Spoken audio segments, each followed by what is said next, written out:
Say goodbye to expensive dentist visits forever. Introducing the all-new 6th-gen silicone dentures, co-developed with world-leading dental universities and already trusted by over 100,000. So, Unite the Kingdom, the protest you had in London, I saw videos of it, Rob. I don't know if you want to pull it up. The videos look like... Hi, Di. How many people? I hear I'm a bit late, Di, because I've still got guests here. They're about to go. numbers. I know the people who don't like you, they said it's 100,000. The videos look like millions are out there. Give me the premise behind the event and how many people was out there. The energy looked amazing with Elon Musk going out there speaking.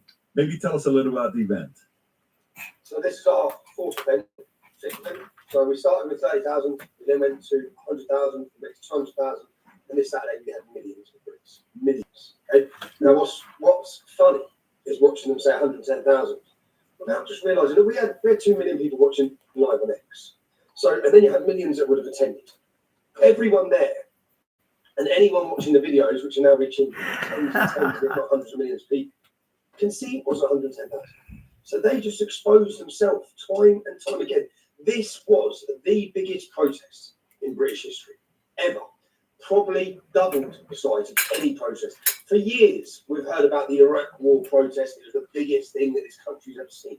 No, this Saturday, Unite the Kingdom, the British public standing up and saying we're not being replaced and staying silent anymore. You're not having uncontrolled mass immigration, endangering our daughters, endangering our wives, whilst then beating us down with your racist labels, your fascist labels, or your Islamophobic labels. It doesn't wash anymore.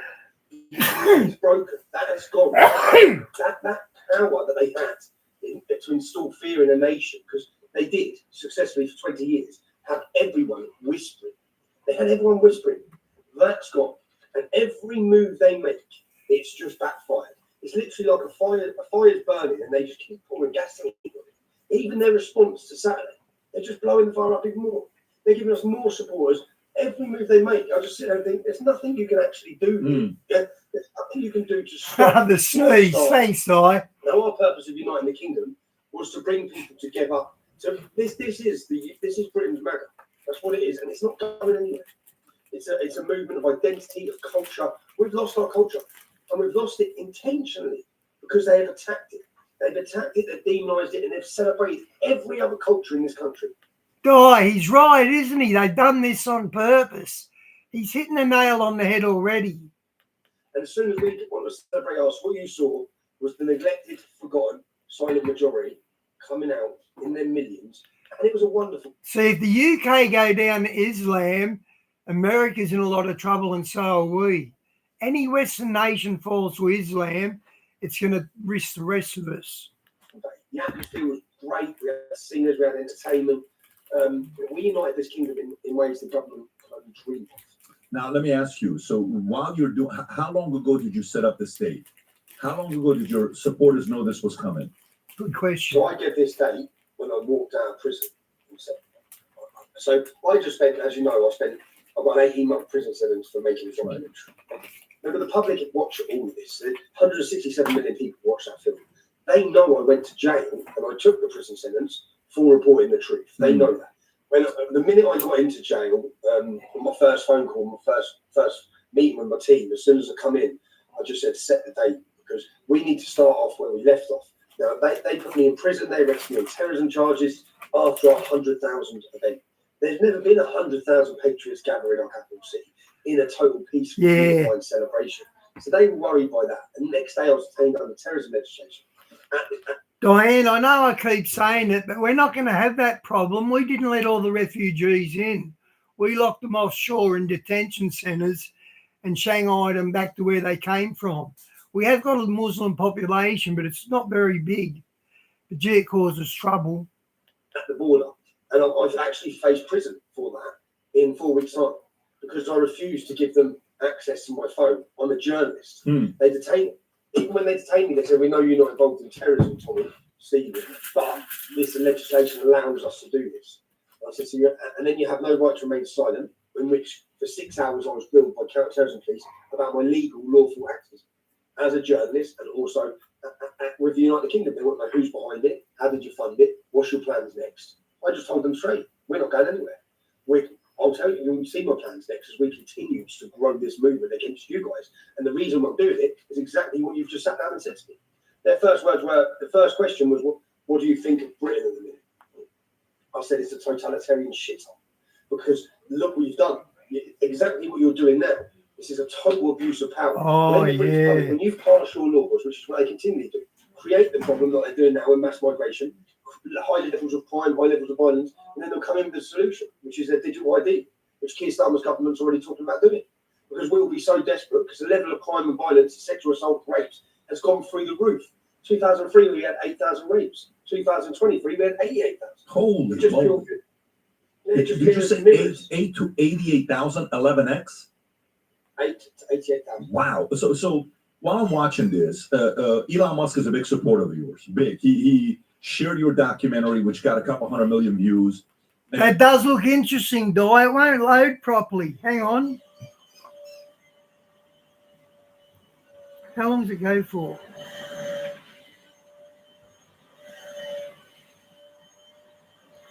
I'll do that tomorrow. The one day that Oh, it doesn't say how long it goes for. Is it long enough to do though? Excuse me. Is it long enough to do a stream on it? Because it's not saying how long it is.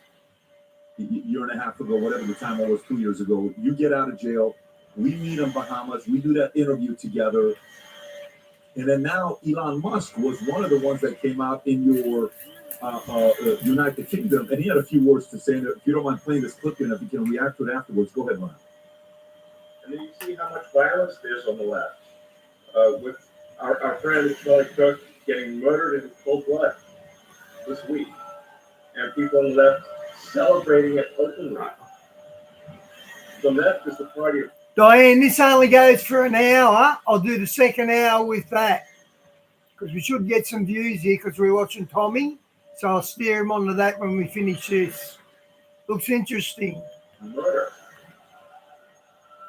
And celebrating murder. I mean, let that sink in for a minute. That's who we're dealing with here. How did the support from Elon to you happen?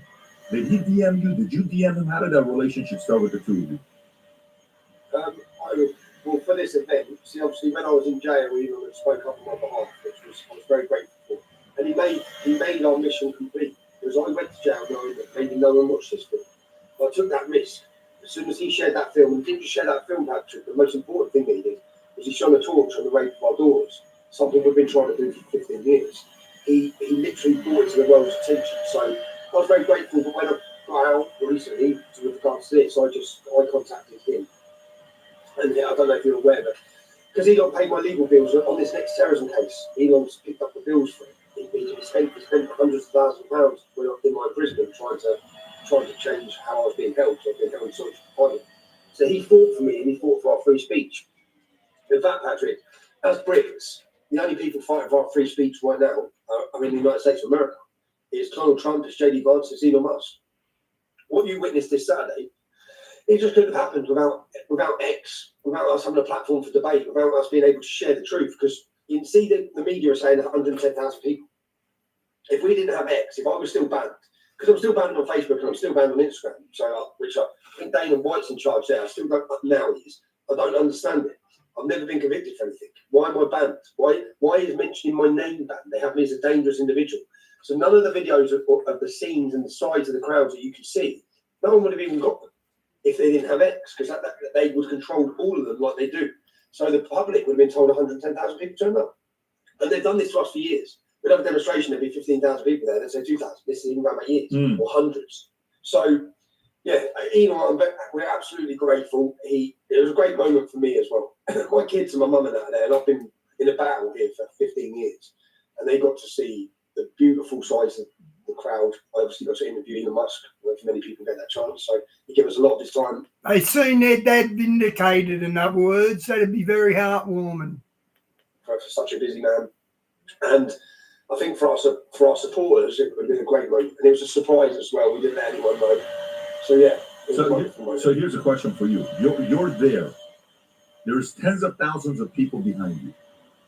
news breaks, Charlie Kirk is shot, then assassinated at an event, public event, at a university in Utah.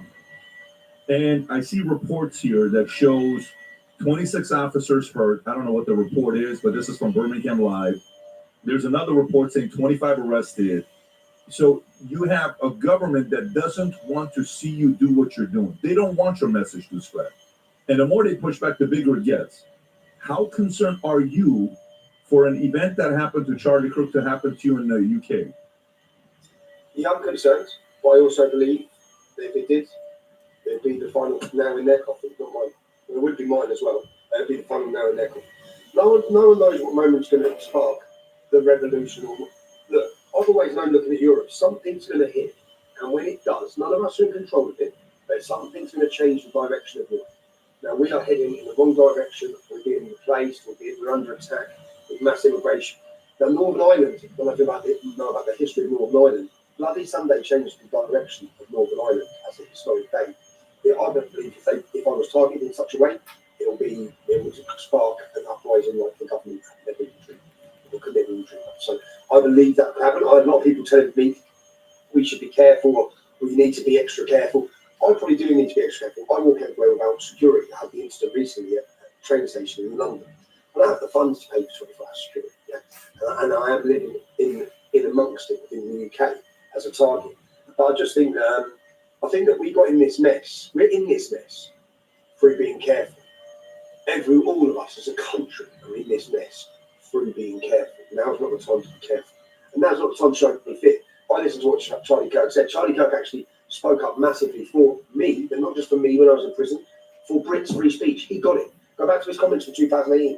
He fully understood what was happening with free speech. And then he travelled here recently. He helped shine the torch on it.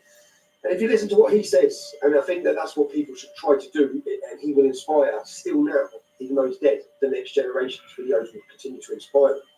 But they took him out because he was so influential in getting whether it be the forgotten or the young men to understand their identity. No, he's leaving out the Christian side of Charlie Kirk. Understand their purpose, to give them faith. And that's what we said we want to do. They are to give them faith. I take that back. Keir Starmer was voted in off 9 million votes. 20 million people just didn't vote, Patrick, in that election. That 20 million are us. The people who have been told their voices don't matter. Their voices don't count. So we're there to tell them, no, your voices do count. And you do matter. If we can captivate them and we can electrify the working class, see, a lot of this comes down to class in the UK. They don't like us. That's the reality of it. The establishment do not like us. Now, we've got 650 politicians in Westminster. How many of them were there to speak to the neglected, forgotten people? How many of them? Not one.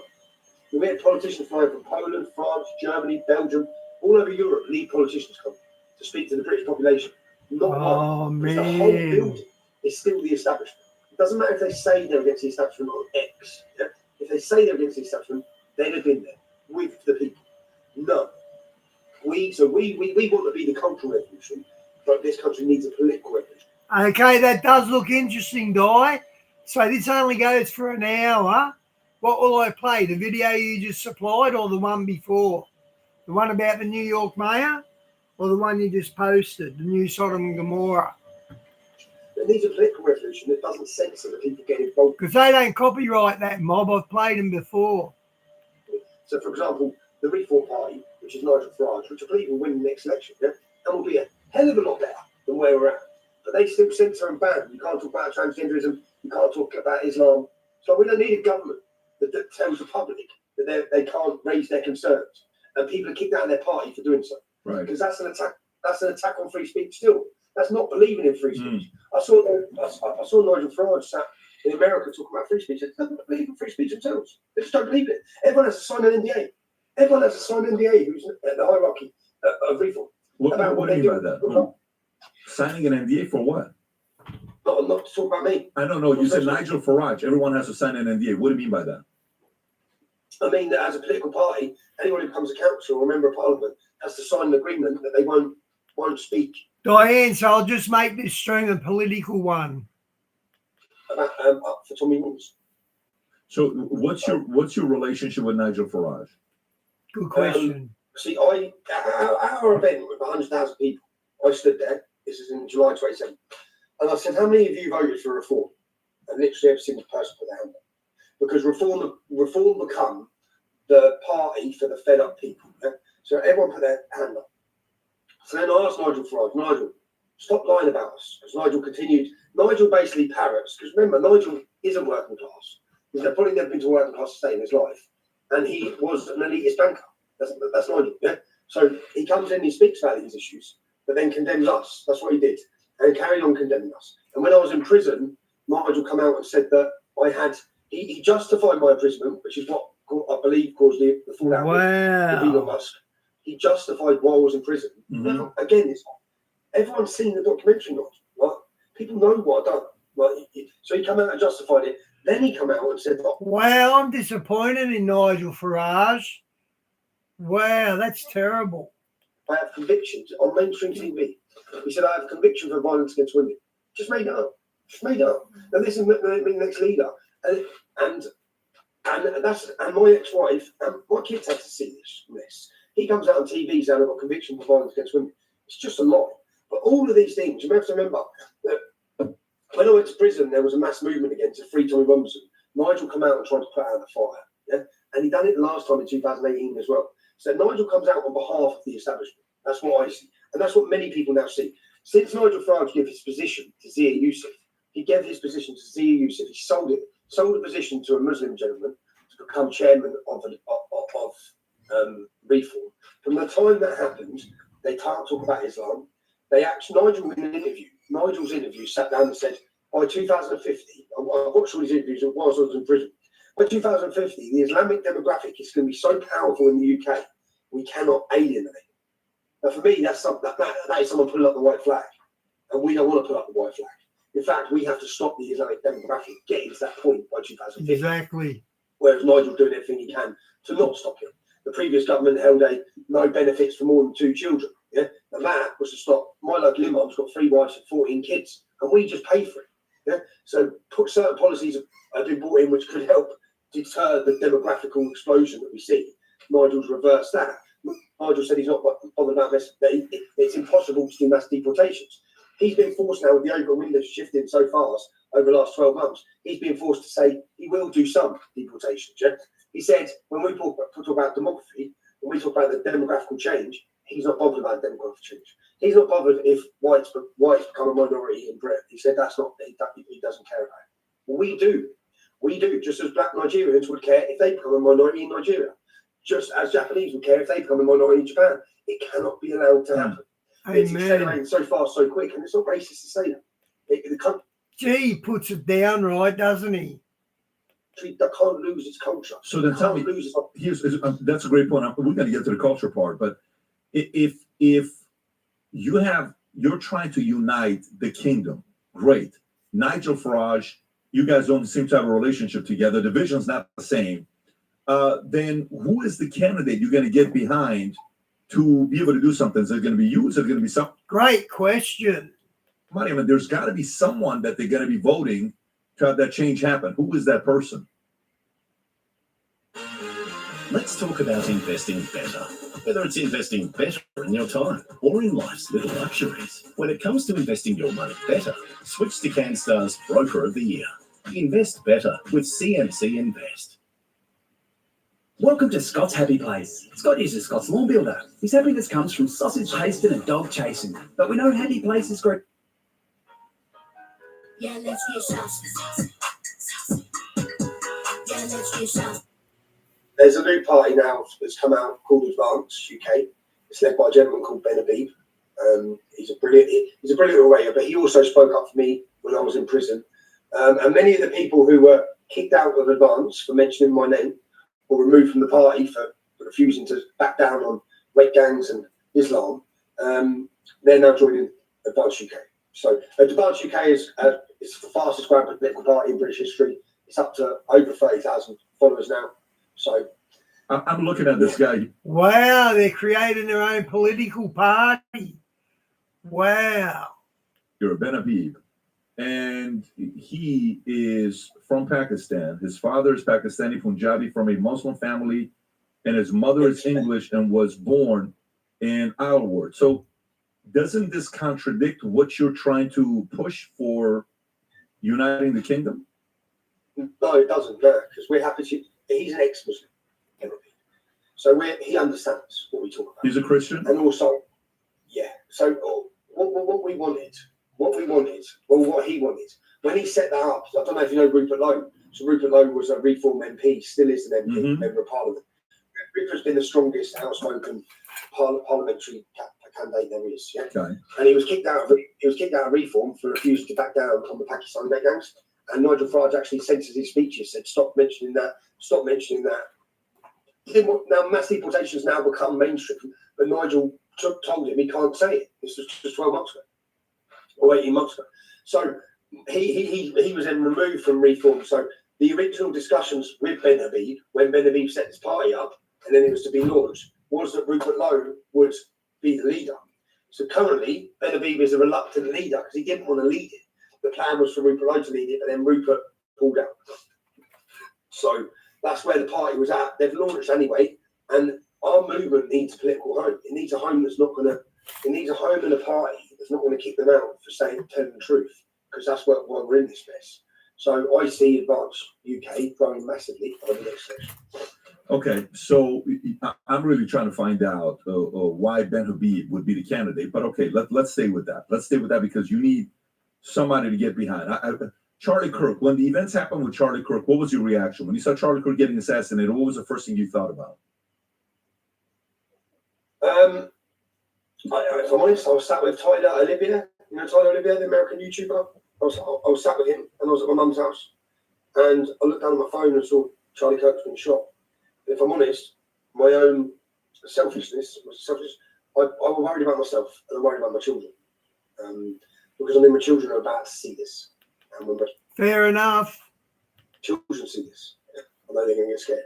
Because when I was in jail, there's a gentleman called Salwa Mamika, who was a friend of mine. He was in Sweden. And when I was in prison this time, I set up a website called Save Salwa. And I travelled to meet him in Sweden just 18 months ago, 2 years ago, to tell his story, because I could see him getting assassinated. And when I was in prison, he was assassinated on a live stream for his criticism of Islam. So and when that happened in prison, I know my children, because I spoke to my ex-wife, she said that my son hadn't stopped crying. And he just hasn't stopped crying because he was so scared, because he sees me as that same target.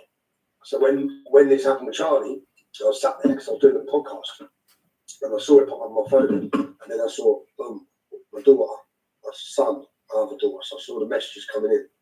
And then obviously I know how much it's going to affect me, but it affects them. And I know Charlie Kirk had children, and they were watching, and his wife was there. But a target was put on Charlie Kirk, just as a target's been put on me.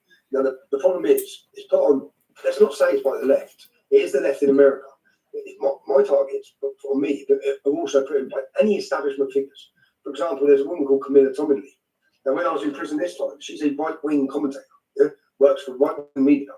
She said I was a white supremacist on national TV. Now, if you take what she said, she said I was a white supremacist, yeah? Which I'm not. There's no evidence in that. There's no truth in that. When she got interviewed recently and asked about that, she said, well, he believes that Christian culture should be dominant and more superior than Islamic. So that makes me a white supremacist, does it? It makes me a sensible Brit. So, but that's what she said. So she said I was a white supremacist. Then there was another one called Julie Hartley Brewer who said I'm an extreme racist. There's no evidence on these things, yeah? And they never backed them up. But if, for example, I was at St Pancras train station where a gentleman come up and tried to attack me just a month ago. Yeah? And it was massive news because there was a little video of him asleep on the floor. And then there was all the media painting a picture that I'd gone on the run and violently attacked someone. Obviously, I had to do a police interview when I got back, but I was the victim. Yeah? I defended myself. But people like that who attack me, they actually think they're making the world a better place. The man who's just executed Charlie Kirk probably believes he is like the next Hitler. Yeah? But they believe these things because they've been indoctrinated and the media have weaponized words against them and put a target on them. Same to me. So I have people who come up to me, Patrick, who hate me. Yeah? And I've had so many videos like this over the years. When I actually question them and stand there and talk to them, They don't even know why they hate me. They think I'm this racist and I'm this Nazi, but that's because the media's done a real good job to make me toxic, to attempt to have me toxic, so that no one actually listens to what I'm saying. Now, Jordan Peterson, I have to thank him. Jordan Peterson really brought me and his wife, brought me in from the dark. I was censored, I was deplatformed, I was invisible, and until I got my X account back. And then when I got my X account back, Jordan Peterson sat me down and done a podcast, which was a risk for him. Because at the time, anyone who talks to me comes under attack. Comes under attack, and they have done for years. And well, we know this, you just had it from the Times, no? For your Minette tap. But this target, and they've been successful with, to target anyone who could bring any credibility towards my message. Then they just hope, because of all the smears and the labels, people don't actually listen to what you're saying, and they don't. Well, they do now. They're starting to. Yeah, it's interesting you're saying this, because the Times reached out. They wrote an article about you on Minette, and Rob, I don't know if you have the article or not. They reached out to us. They say, do you support the fact that Tommy Robinson, they sent a bunch of different questions, and they were able to get Facebook and Instagram to prevent Minette from advertising on Facebook and Instagram for a full year. But we had to get legal involved, asking us, why would you allow Tommy Robinson to be on Minette? We're like, what do you mean? Why can't somebody ask him a question? You know, he charges $28 a minute. That's his decision. If he thinks that's what he's worth and people are paying for it, you go put $50 if people want to pay for you. Nobody has a problem. You know, we got Tony Robbins is on Minette, and he charges a lot more than that. You got, athletes that are on there, business owners that are on there, actors that are on there. They get to pick and choose whatever they want to choose, whatever they want to charge. But it was interesting when they attacked us with this, just because some people want to ask you a question on Minette.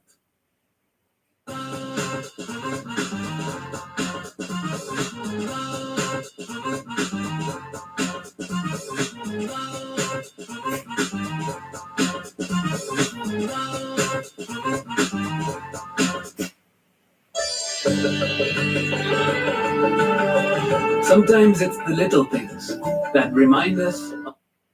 In a Greek family, when you're told not to bring a thing, just bring Chris's Greek set yogurt.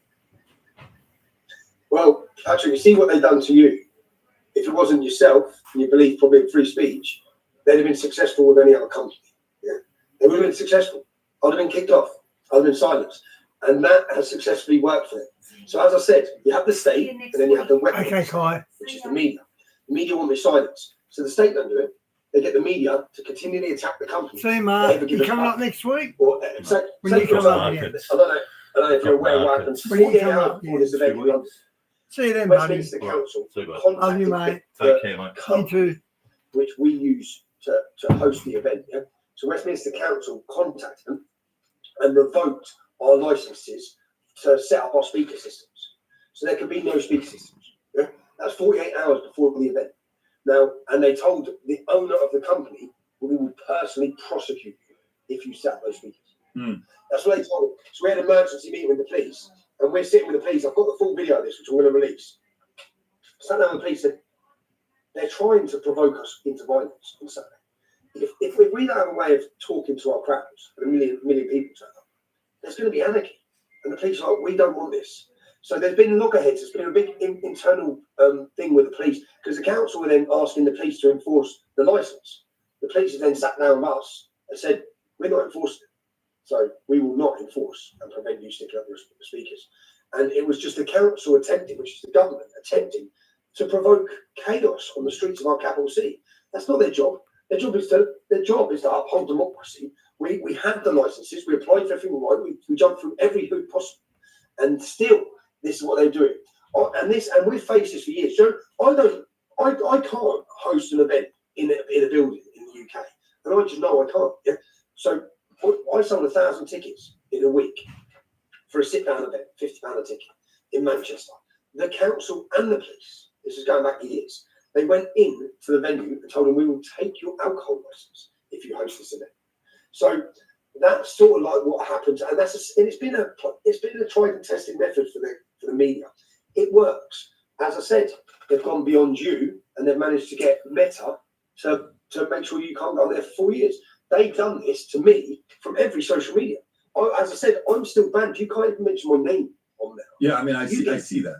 It's wild. By the way, anybody that's watching this, if you want to support Tommy, just to have free speech, and you want to ask him a question or have a call with him, we'll put the link below in the QR code to support the cause. But just last week, I'm watching the story. What can you tell me about this Shabana Mahmood, Britain's new Home Secretary, who grew up in Birmingham? What do you know with her, and what are some things to expect in the future with her in charge? Wow, Di. Well, she's an Islamist. Simple as, she's an Islamist. We can take what she says. The first thing that comes to her, the most important thing, it isn't Britain, it's not democracy, it's Islam. We need to understand what that means. Diane, that might be your country in 1 week. If these guys don't get fed soon, they're going to run amok. We need to understand. That's just common sense. That's not political. What that means. She signed off on my solitary confinement every 42 days. So with solitary confinement, it's called the Mandela Rule. You're only allowed to be held for 14 days, or the prison only have the ability. They can hold you for 40 days. That's meant to be the limit. But the maximum is 42 days. After 42 days, it has to go to the government, and then because you're not allowed to, and then the government have to sign off. Now, it should be the Mahmood, because when I was in prison, she was a justice secretary who signed off holding me in solitary confinement against the advice of psychologists, medical teams, everyone, knowing full well the damage that does to someone. She continued it. That should be in the mood. She is, we're meant to believe that she's going to stop the votes. She's going to stop the massive flood of Muslim immigration to our country. It's insane. Again, every decision Keir Starmer makes, David Lammy. Well, David Lammy, he's putting it. It's insane, really. So, again, it just helps, I think, to wake people up. Unfortunately, all of these things have had to happen. Diane, I've seen them threaten the white people. They're going to eat the white people. I have seen that. Not just one. There's been a number of them saying it. My imprisonment, Lucy Connolly's imprisonment, a mother, 31 months for a tweet. Peter Lynch, who was a granddad, these are the riots after Southport. They say riots. He just held a placard and he got 2 years in jail. So all of these things are what's resulted in the millions.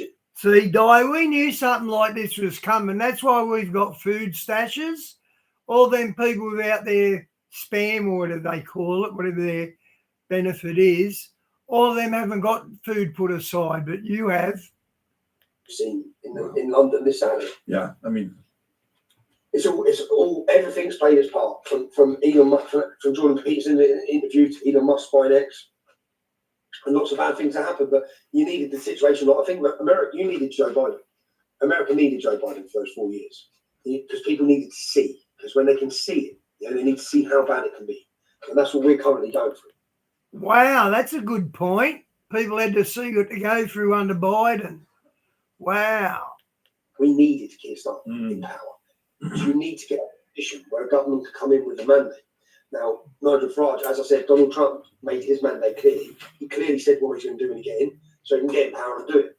Nigel Farage is, people are making excuses saying, well, he's just playing the political game until he gets in power, then he'll do all these things. It's like, no, he's not going to. He's definitely not going to. So, yeah, when you're looking at her, Shabana Mahmood, she said in interviews, my faith is the center point of my life, and it drives me in the way that I live my life and I see my life. And she said her Muslim faith is the core of who she is, who I am.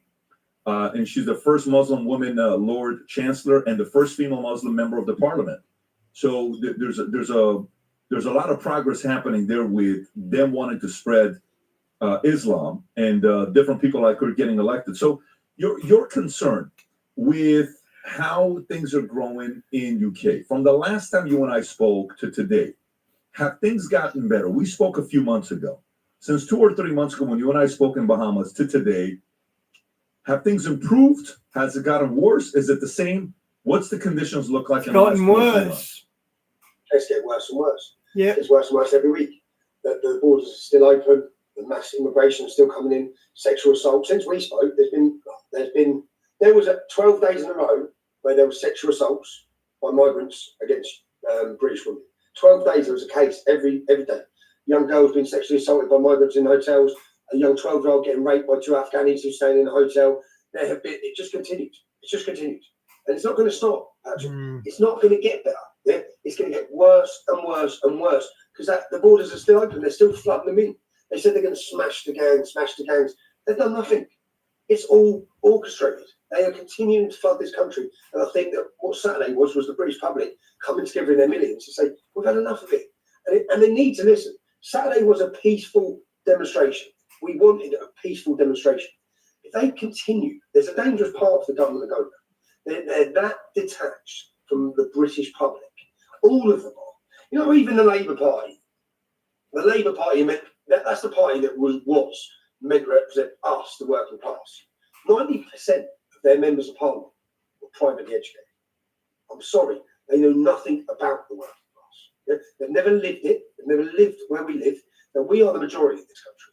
And it's us who are affected by the mass controlled immigration. Well, it used to be. Now it's everywhere. Problems everywhere. People who didn't see the problem now see it. So, but again, whilst it's devastating, whilst it's bad, unfortunately, this all has had to happen to get the public to a position where they are awake. And Britain's awake now. As I said, I've been in this activism trying to wake this country up for 15 years. I've been asking, where are the men of England? Where the hell are the men of England? How are we allowing this to happen? And the country, what I saw on Saturday was a proud nation and proud people. And if people had that pride, we wouldn't allow any of this to happen. We allowed it to happen because we lost our pride, we lost our identity, we lost our culture, we lost our belief. We lost it, and a void was created. And then into that void become every other ideology wants to bring the destruction of this nation, whether it be Marxism, whether it be BLM, any organisational ideas were promoted by our politicians. Islam, it's filled a void. It's filled a void after we lost identity. And do you know what? Do you know, for years, I used to hold, when I set up the Defence League, we'd hold a demonstration, and the church leaders would be on the other demonstration protesting against us with the Muslims. So the church leader, who's got no one in his church, by the way, has no people there, really, empty churches. They were siding with them. The church lost their identity. The church failed Christianity. The church becomes so weak in this country. Diane, have you seen them guys that take flacker? We haven't got that here, thank God. But they get possessed. And if they survive it, they say they had great evil inside of them. Yeah, the flacker guys, they're the ones that do the cannibal. They eat faces and everything. Embarrassing. Flying LGBT flags from their church. They're going back on all of their values, whilst Islam don't budge. Not now. There is a Christian revival happening right now in Great Britain. How did the religion of Islam grow so much in UK? By the way, you know, what do you know about Prince Charles and his relationship with Muslims? Because he took an great question. We know he held Ramadan interest and he wanted to study them, and he's been very respectful about it. But there was a high level of interest into him. What is his relationship with Muslims? He loves it. He loves it. Why is that? Because he is Who one. knows? Who knows, mate? Maybe he is a Muslim. Who knows? They claim they can trace his blood back to Muhammad. That's why.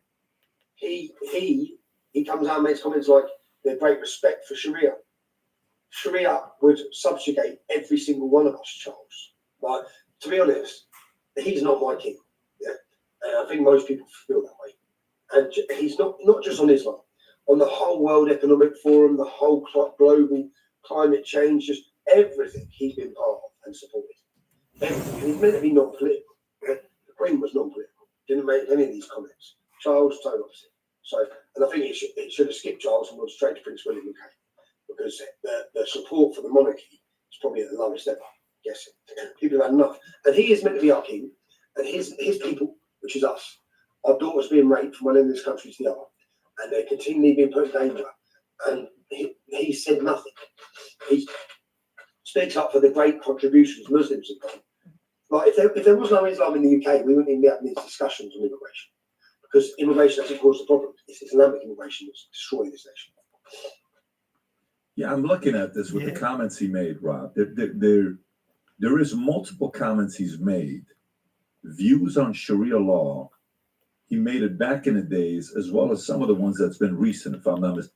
And I've also got that fentanyl problem. When I was younger and into the heavy drugs, I would have done that. I'm telling you, I would have done that. I probably wouldn't be here if that was the case. Mistaken. But he's constantly seems to be supporting it. And by the way, if he was one, let's just say he is Muslim, of course, now it would make sense that these types of things are happening. You know, it would show that there is support for it. No one's fighting back.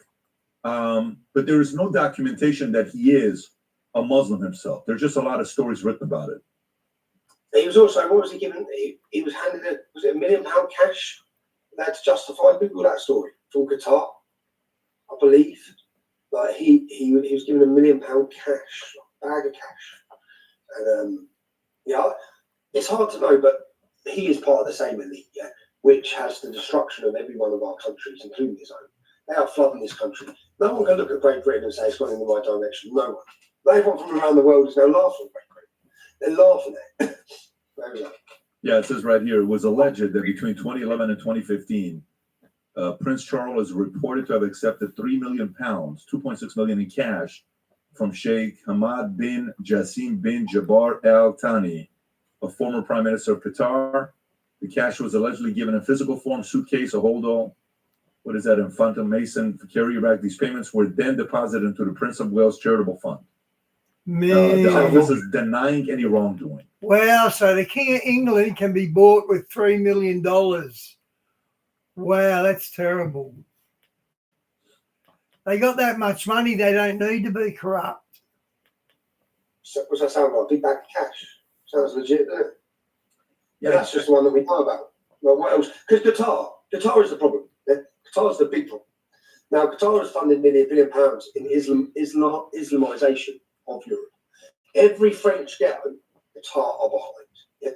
Including separating and segregating and polluting the minds of those Muslim communities. Qatar are behind. Qatar are behind the Muslim Brotherhood. Qatar are in bed with Ulam. Qatar are in bed with Hamas. And whilst they do this, they're buying their way for our country. They own more in our capital city than Prince Charles. So, and he is taking, how many years ago was that? So we know what the relationship is. That's money. He's laundering money from Qatar. He's being handed money from Qatar. What do Qatar get for that? It's not for nothing, is it? You don't give someone £3 million in cash for nothing. That's just a minor little, probably a little biscuit of the corruption that's going on. But what do they get? They have bought our country. They bought the ports in our country. They bought the shopping centres in our capital city. They bought the Harrods. They bought everything. So, and they bought our politicians. You can see how they bought them, but the public are not willing to be bought. Do you know, mad story? There's a Conservative MP called Af Salamin. Look this story up, yeah? Af Salamin, put Af Salamin and Tommy Robinson. Now, this Conservative MP approached me during my days in the English Defence League. Yeah? He sat down, he contacted me, and I went to see him. He said, I want to sit down and talk to you. And he offered me money. He said, Tommy, you will never worry about money again. I said, what do you want? He said, I'd like you to set up a demonstration in the area that his area, which was Dudley. And then let it all blow up. Let everyone get hyped for this big demonstration. Then I'll step in, because he was a captain in the British Army for 10 years. So he spent a decade as a captain. He taught at Sandhurst. He taught Prince William and Prince Harry, at Sandhurst. He spoke the Queen's English better than the Queen, and he was a Muslim. So he's perfect for what they wanted, as in a perfect face and a Muslim who they can push forward and say, this is a perfect Muslim. So he approached me. My head started thinking, this was before I was doing journalism. This one I was just a street activist. So I said, okay, let me go away and think about that and set up another meeting. So I went away, and then I set up another meeting with him, and I wore a wire and a camera, and I strapped in. And when I sat down, he brought 2 other Muslims with him, and they were gangsters, yeah? So that he sat down with these 2 Muslims, and I recorded it all. And I said, lads, and I said, what are you doing here? He goes, we're just in, we want him in. I said, but you don't strike me as Conservatives. They said, no, we're Labour. I said, so if you're Labour, why are you supporting him getting in if he's Conservative? They said, we just want our man in. So, okay. So, from that, I recorded the whole thing, and he tells me, Tommy, when there's a room of 200 people and David Cameron comes in, that was our then Prime Minister, he walks past everyone else and makes a beeline straight for me. I've already been offered my seat on the cabinet, what cabinet seat I want, and I don't have the view of just getting to be an MP, Tommy, or on the cabinet. I'm going all the way to the top. You are going to have an unshakable ally after this. What year is this? What year is this? Google it, it'll come up. Absalamin. 2015. Got it. I'm tracking. So, sorry, I've been ill, man. 2015. So he sits down, he tells me all this. I get it on camera, and Then I go away, and a week before the election, I walk into the Daily Mail. Because I wasn't a journalist at this point. Yeah? I was just a street activist. So I walked into the Daily Mail, and I said, right, it was a week before the election. I said, here is your next Tory minister, cabinet minister. And he's offering me money, and he's offering me friendship and partnership if I can fake a demonstration. And he's doing it with these people. So when you read that story, you wouldn't read that story and know it was me that gave them that story. Yeah? Because I had to sign an NDA, and then they hammered me in the story, but I didn't care because I should have got recognition for this. Yeah, because I prevented. So when this came out, then the Mail, and you know what he said in this? He said Qatar. He has already secured funding from Qatar to end all the homelessness. This is in his area. So he said he had a 8-year plan in his area that then in 8 years, that when you look at his track record, he would have solved homelessness. He had millions and millions coming in investment from Qatar, all set up. So he had everything planned for his next 4 to 8 years. He would regenerate the entire community of his area. So it just looks great for him by the time he gets to the point where he wants to go to the top. Then they do an investigation. Once I out this, the media then start looking into it. They find leaflets that he'd made about 3-4 years before he joined the military, talking about him supporting the Mujahideen taking over the towns and cities in the UK to take over and have an Islamic caliphate in the UK. So basically, he went undercover as a jihadist, spent 10 years, went to Sandhurst, then was a captain for 10 years in the British Army, and was about, at this point, to be a cabinet minister for our government until I outed him. And when he rang me, so when I was in the Daily Mail, I then get a phone call for him. And this is the problem. I get a phone call, and he says, Tommy. I said, yeah. He goes, I've just had the Daily Mail on the phone. I said, yeah. He said, what's going on? I said, some things ain't for sale. You cheeky bastard. So the problem is, most politicians are for sale. Yeah? We've just seen them. What do you think that bag of £3 million cash is about? People, even our royals are for sale. Looking at that. Yeah? It's not a lot of money, though. £3 million is not a lot of money to give up a country that was once UK. It was Great Britain, the Great Britain, right? Is it worth only £3 million? That's not a lot of money. Only £3 million. Qatar spent $1 billion. Qatar spent $1 billion to do this. Yeah? Qatar funded it all. So Qatar spent $1 billion. Now, what they used to do is you used to be able to get people to convert. They'd spend street dower stalls, all these charities. Like my hometown has a shop in our town centre called Discover Islam, funded to charity. And its purpose and its job is to convert the Luton population to Islam. It's to go out and reach the non-Muslims and bring them in. This is all mainly comes back from Qatar and places like this. Yeah?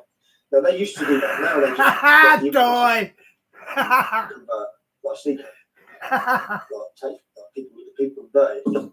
That's then powerful. So that then is worth hundreds of millions to them to pay because they get more people to convert. But when Prince Charles was with the country, that £3 million is one that they've had to declare. Who knows what else going on?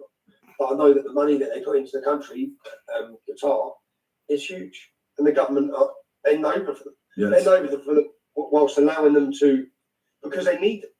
Like now, France, I'm wondering what France doing with Qatar, but they need their money.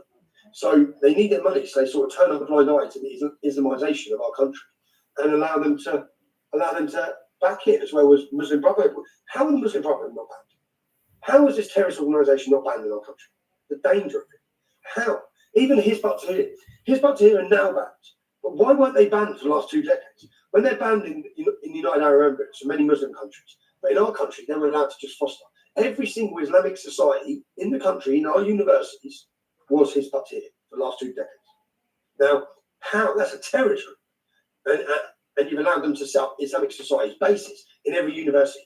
And you wonder why, when you see the now level of anti-Semitism and the hatred of Jews coming out of our universities. And it's like, it's not hard. You've literally allowed a camp whose purpose is to do that, to have bases in every bloody university across the West, including the United States of America. It's mental. It's just mental when you look at it. And many of the Muslim countries and Muslim nations know how to deal with it. Diane, YouTube give me a carton of beer every stream, so I'll go your halves in that. Fair enough? So they ban them and they come down and look a ton of bricks. We don't ban them. We come down on anyone who talks against them with like a ton of bricks. Yeah. You know, when you say Qatar, of course, the World Cup, when they were allegedly paying bribes for the World Cup to get there, and you've seen different numbers from 10, 25 million to 880 million, and then obviously they did what they did, and people went to the World Cup saying, what was this all about? This didn't even make, why would you do the World Cup in Qatar? So they are famous for allegedly putting money into things, but you said something about the rallies in going up against and finding Jews. Okay, so your rally takes place. I'm trying to think how bold you guys are being. There's two rallies. This is Mohammed Hijab, okay, which I don't know. Have you guys ever met each other or no? No, Mohammed sent me recently. He thinks he's clever. So he said this was to intimidate me. So he sent legal letters to my children's home. That's what he did. Now, he knows that I live with children, yeah? So he sent legal letters, but that was to let me know, because I was talking about him. That to let me know, I believe, for him to threaten me where my children are. So that's what he done. I sent the letters back within, because I do my homework on everyone. So I sent my letters back to his personal address the next day. I just returned them straight to him. Said, don't play with fire. So he is an Islamist. He's a radical. He supports, and I come out and said he's a caveman. And now, recently, again, he said his Muslim law firm have sent me all these legal letters now again, saying they're going to sue me. But I said the same. Like, I've already been sued. I've been bankrupt. I said he's a caveman who supports paedophilia or apologises for paedophilia. He's a paedophile apologist. That's what he said he sued me for recently. But Mohammed Hijab, the problem is, see, not even YouTube. Mohammed Hijab, we were sent deplatformed, deleted from everywhere for talking out against these groups. Mohammed Hijab supports these groups, justifies it, and he's got a monetized channel, so he gets paid to do it. The unfair treatment against people speaking out compared to the radicals, they were left alone. But yeah, Mohammed Hijab's dangerous. Yeah, so this is him, Rob. If you want to, because I want to show both of them. This is him, which the direction it's going, it's looking like it's going to be pretty nasty in UK for a minute. So, Rob, can you tell me what this is about? This is when? This is... I'm not sure the exact date. I know this was in the past year or so. This is Mohammed Hijab running through the streets of London looking for Jewish people. Okay, play the Wow. clip. Play the clip, Ron.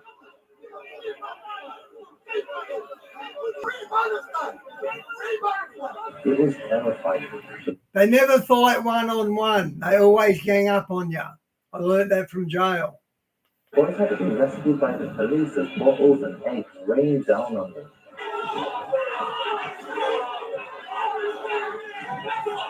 Mohammed Hijab then threatened a police officer that he'd kill the boy's dog if he saw it again. However, when those Zionists came in with their dogs, that was an act of provocation. So what we're saying now, and I'm making it very clear so everyone understands, if those dogs come close to us again, we will see it as an act of aggression, and we will kill those dogs, we will put them down. Hijab and Dawa then led the crowd to Speaker's Corner, and as the mob marched through London streets, screaming, "We'll find some Jews, we want their blood." Sure. Okay. The police did nothing. Let that sink in. So this is what I want to know. If you can pause. So while this is happening, Tommy, what happens to them? Is this open game in London where you can do this and nothing's going to happen to you? Nothing. You know, cars travel down. When you look at people being detained for hate speech, you've got to see this video. Cars travel down from Manchester, so 2.5 hour drive, to drive through the Jewish area of London, to shout out the windows, "We're going to..." Diane, it'll be the Muslims and the Catholics that come after the Christians in persecution. You watch and see. Pure daughters. That's what they've done. Now, there's a video of it, so you hear them do it. They didn't get prosecuted. Who's saying that? Who's saying we're going to rape your daughters? Who's using those lines? Muslims come down from Manchester into the Jewish area of London, to drive around the Jewish area of London to scream out the windows, "We're going to rape all your daughters. We're going to rape all your daughters." Now, they don't get prosecuted for any of this. Yet, anyone who says anything or remotely even against the government has been thrown in jail on our side. So again, these hate speech laws are brought in. They're not brought in to tackle hate speech. They're brought in to silence the indigenous population whilst their country has changed beyond recognition, to make it so that no one can speak about it, because they're not there to stop. If they were there to stop, like we saw them calling for jihad on our capital city after October 7th, literally standing there saying, calling for jihad, the group doing it with his butts here. When they did that, and they had banner about Muslim armies rising, When they did that, the Met Police put out a statement saying that, there's plenty of different meanings. There's different meanings of jihad.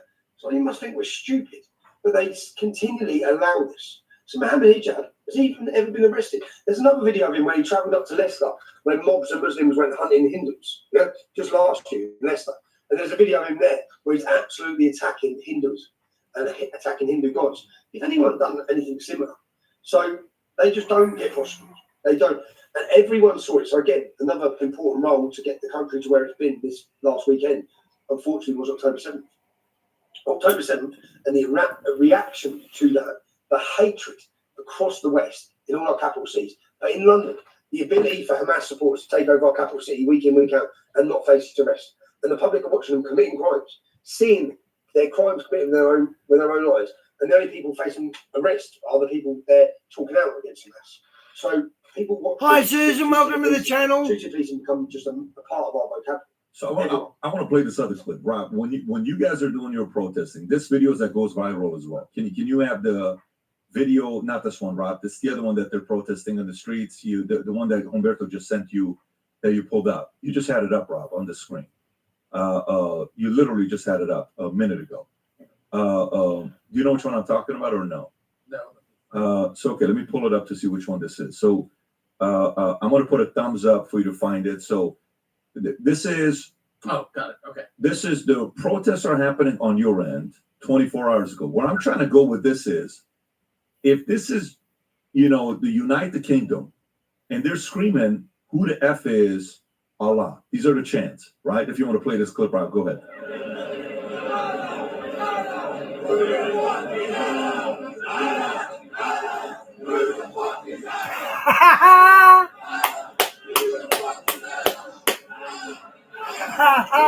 You can pause it right there.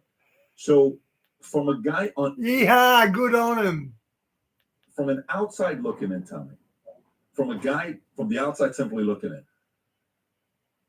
These two stories here, with what Hijab is saying and what these folks are saying, you're weeks, if not months away from chaos in the streets in ways we may have not seen in a while. Are you not sick? Okay, this is a month old, guys. They're thinking to yourself, okay, this thing's going to get very, very nasty the next 30, 60, 90 days. I'm thinking that unless the government addresses this issue, it's going to get nasty. Unless people see light at the end of the tunnel, unless they see a solution to the destruction of their nation, people are going to go to desperate measures. And I've been seeing this for a long time. Now, with regards to those crimes, all we ever hear is Allah Akbar, and then usually a bomb go off, or someone gets stabbed, or someone gets killed, or it's used in a inflammatory attack sort of way, where they're screaming it aggressively over issues. Now, I told a story this week. We paid respect to a gentleman called Boy Lana when we had the London Bridge terrorist attack in London, where 3 jihadis rammed a van. Diane, I wonder if when they take the mark, they turn into zombies. Into people. Then they jumped out with knives and they went into Borough Market, like a food stall area of London. And they went in a restaurant and started stabbing women in the neck, butchering them. And they murdered loads of people. Now, as they'd done that, there was a Millwall football supporter there. Millwall are famous. So we paid tribute to him at the event, and someone sung a song. And the song was had them screaming out Akbar. And Roy Lana said, "Fuck you, I'm Millwall," when he started fighting them. And he was stabbed lots of times. Do you know what? Do you know what? Did he get recognition for that? No, he actually got arrested for making comments about Islam months later. So he was stabbed, butchered, whoever he watched people be murdered. Seriously. And they arrested him, put him on a prevent course for his wrong thoughts on Islam.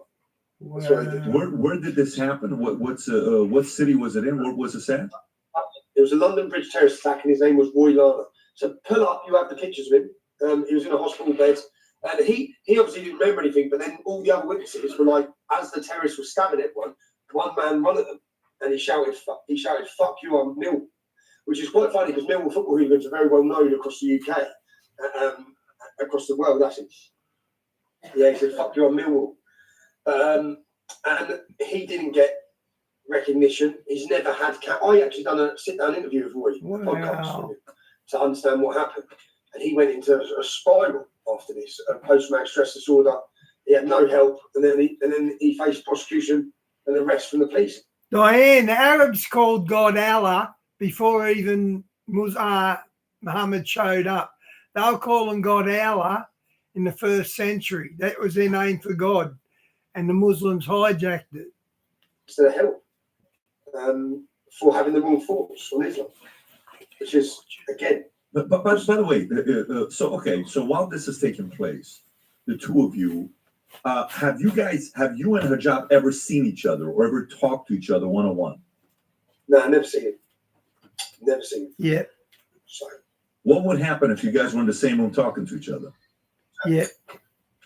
Ali Dawah, who's his friend, Ali Dawah done a campaign where he was going looking for my family home, and he done a video. Yeah, Diane, if you're a Christian Arab, you wouldn't call yourself. It was at the end of my mum's old house road. You wouldn't call God Allah. If you were a genuine Arab in the God, you wouldn't call him Allah. He done a video saying, "All right, Tommy," and the part behind it is my mum's where my mum used to live. So again, it's what they do. He's trying to intimidate me. He's at the wrong house, and then he rings me up. And then he rings me up on live record. And I didn't know he was recording, but he said about coming to my house. I just said it'd be the last thing you do. You'll meet your 72 virgins if you come to my house, mate. It will be the last thing you ever do. So, these are jihadists. That's who they are. They pretend they're not. They try and play. You'll meet the 72 virgins. You won't get out of here. The silver tongue clever line, but they're dangerous and they're radicalising and they're recruiting. And they act as like the moderate level to bring or sort of to bring the youngsters in, and that's what both of them do. But they're like a little partnership, Ali Dawah and Mohammed Hijab. But we've been, as I said, if you look at what I've faced, a full weight of everything against me. They don't get anything. They don't get arrested. They don't get criticised. Well, they're both on camera saying that they'd let one of them's on camera saying they'd let his daughter be married at 9 years old. But he's got a daughter now. Personally, I think for her own safety, she should be protected from a father like that, or for that Islamic belief. But the problem is, we have lots of underage marriages going on in the UK. Google it. Google Islamic underage marriages across mosques across this country. They're marrying children. And our government, again, is too sensitive. I don't understand that. I don't know. Susan, we're basically a Christian channel here, and we look at the end days prophecies that are happening. That's what we do here. Understand why any of that would... why the government's a child marriage thriving in the UK due to legal loopholes, warned rights groups. Go a little bit on letter to the PM. What year is this, Rob, written? It says 2021. Okay, May 2020. Zoom in a little bit so I can read. Legal loopholes. Allow 16 in England was married, parental consent, and exploited. Of course, more than 20 organizations have signed a letter to the Prime Minister insisting current forced marriage laws does not go far enough to protecting young people. Yeah, I mean, this to me is common sense. The only way, Tommy, I see this being allowed and look the other way is the power has to be from all the way at the top. It's the only way I see it. Where's home? Up more. Next to Toronto. I'm from Perth. Nice. Righto, team. We need double coverage. And here, amazing value. Finally, incredible service. Hey, boss. Sounds like you need to switch to Vodafone Business. Perfect. Make it happen. I got real life insurance to protect us financially. You can choose up to $2 million cover. Click to request a quote now. Oh, bloody ads. Up to 70% off at Love Honey means I got every...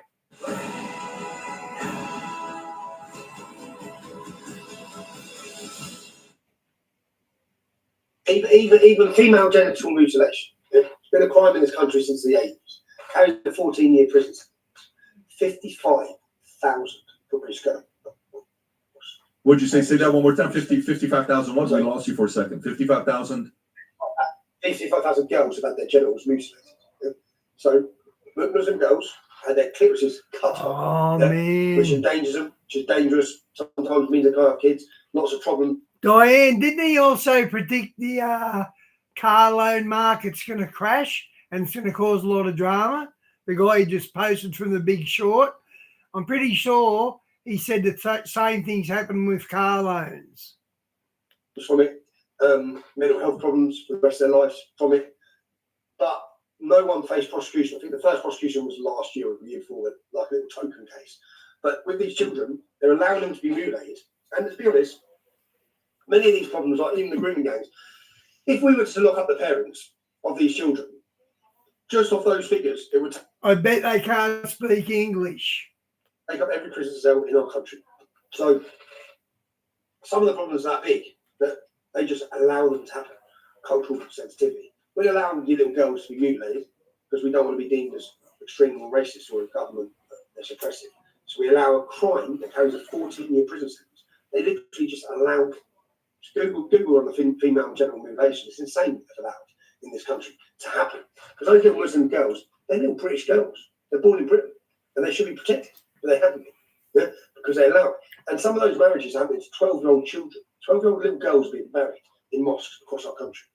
And again, we're extremists to point out, and you say it has to come from the top.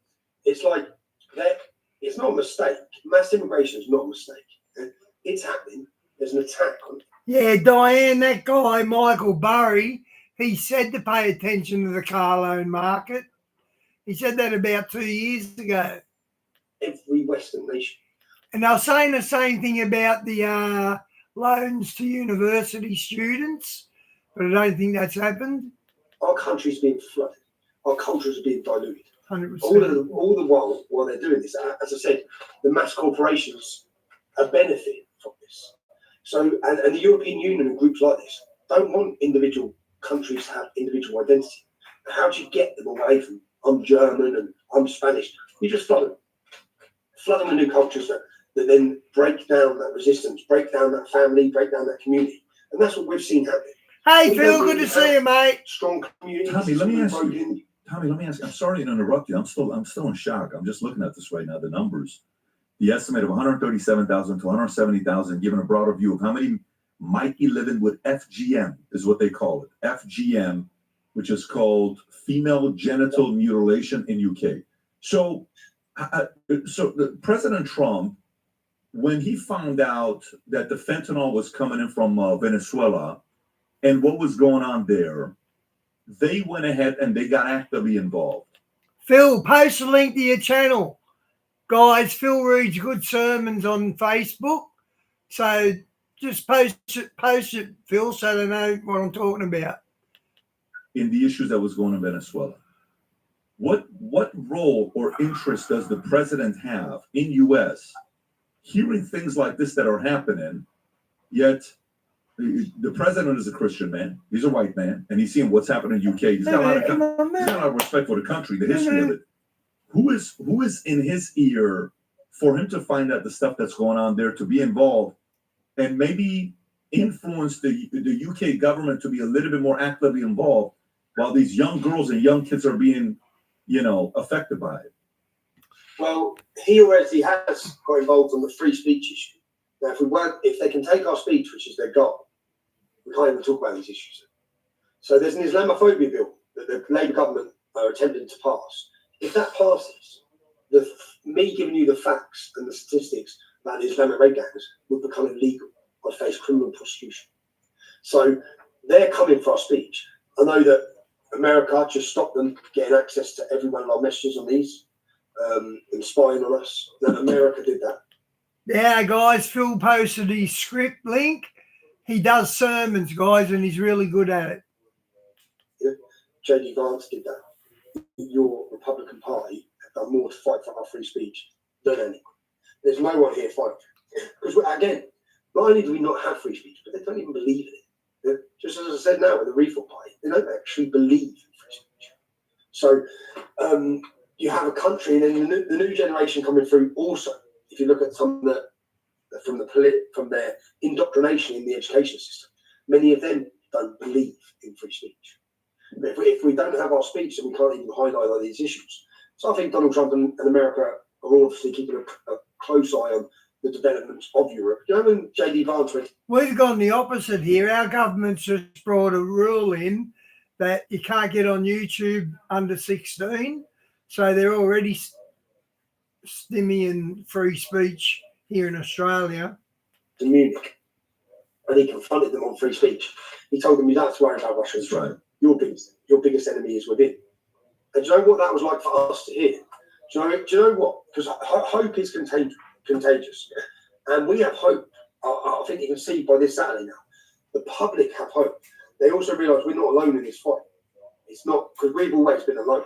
Yeah? We've been under attack and we've been alone. But now we have the leader of the free world who No way, Phil. speaks about this. The encouragement that Phil, are you a registered pastor or married celibate? gives us, Elon Musk, the encouragement it's given the public to have such a huge character and successful man, just speaking out.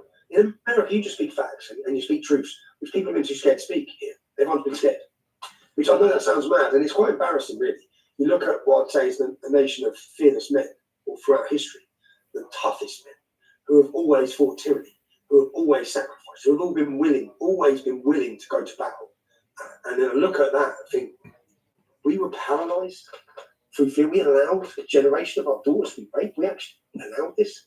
But I think when we get through this, people will look at this era and just in absolute shock of what was allowed to happen under the guise of diversity and under the power of political correctness. People really underestimate the power. Right? It's that powerful, and the problem you're going to have in America is when the Islamic community becomes such a vote bank, when they become such powerful that they then swing states. Yeah? That's when their power really comes. Because when you look at the UK and you look at the problems in the UK, I think they still say it's only 6% Islamic. It's like, Jesus Christ, man, what the hell do we think it's going to be like at 20%? It's no one actually planning this. There's no one planning ahead here. So no one looking, because they're planning ahead. They've been planning for 400 years. They're planning, and their goal is caliphate and world domination. That's what Islam wants. That's it. It's in the book. So someone's actually planning, our politicians plan every 4 years. Someone needs to be looking at 20 years, 30 years, 4 years. Oh, I believe that. I don't think they're slowing down. I've given my strong opinions on that when it comes down to the states, and I don't think they'll stop until they get what they want or America changes certain policies. By the way, I'm curious. Did you see the recent Banksy art that was put up? I think on like just a week ago or something. Did you see that art piece? I think it. I know about Banksy. He's a street artist. I haven't seen his new painting. It's in UK, if I'm not mistaken. Banksy's latest mural has been scrubbed away. A look at the artist's other works that were destroyed. What can you tell us about the Banksy art in UK? I think it's even more powerful when they scrubbed it, like the message, because it was about the corruption and the judges coming down on the people, which is because Banksy was doing pro-refugee art. I thought, like just maybe he's had his moment as well. Maybe he's had his moment to realise, like a lot. Do you know what else changed this weekend? Was that there were celebrities.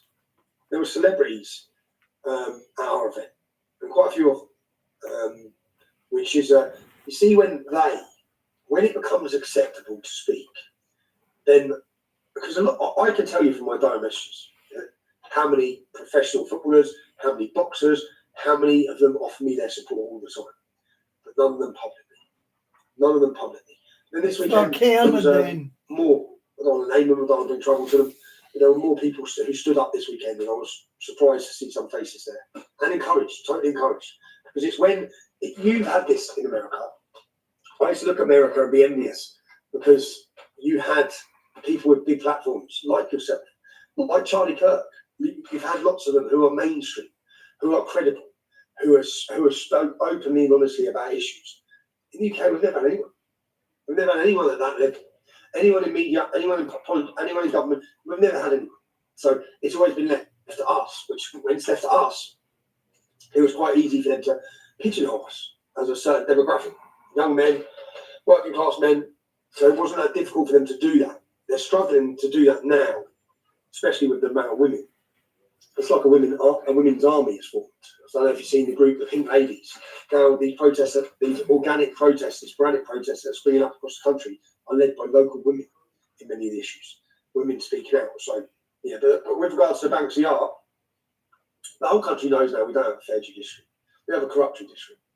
We have a corrupt judiciary which attacks people based on their political ideas. And that's and everyone can see it. everyone can see the And for him to do it is a big statement, by the way.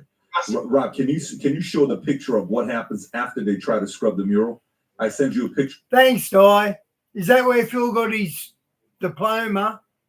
Of it, if you want to just pull it up, because the way it looks, if you just go back and Rob Google it, just Google that word in right there. Google the word and put it scrub. You'll see it. Banksy mural UK scrub.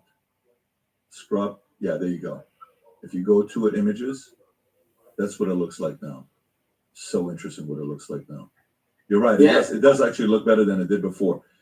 Tommy, what's your next event, Tommy, that you're going to be doing? Have you already decided what the day is? Yeah, we're just talking on the date, but we want unite the kingdom, unite the West. So because this is an issue, I think they had this big meeting about a week ago on the weekend. London, when you see the crowds this weekend, London has now been chosen as the battleground for these ideas, as in free speech against mass open border immigration. We'd love to work with partners across the world.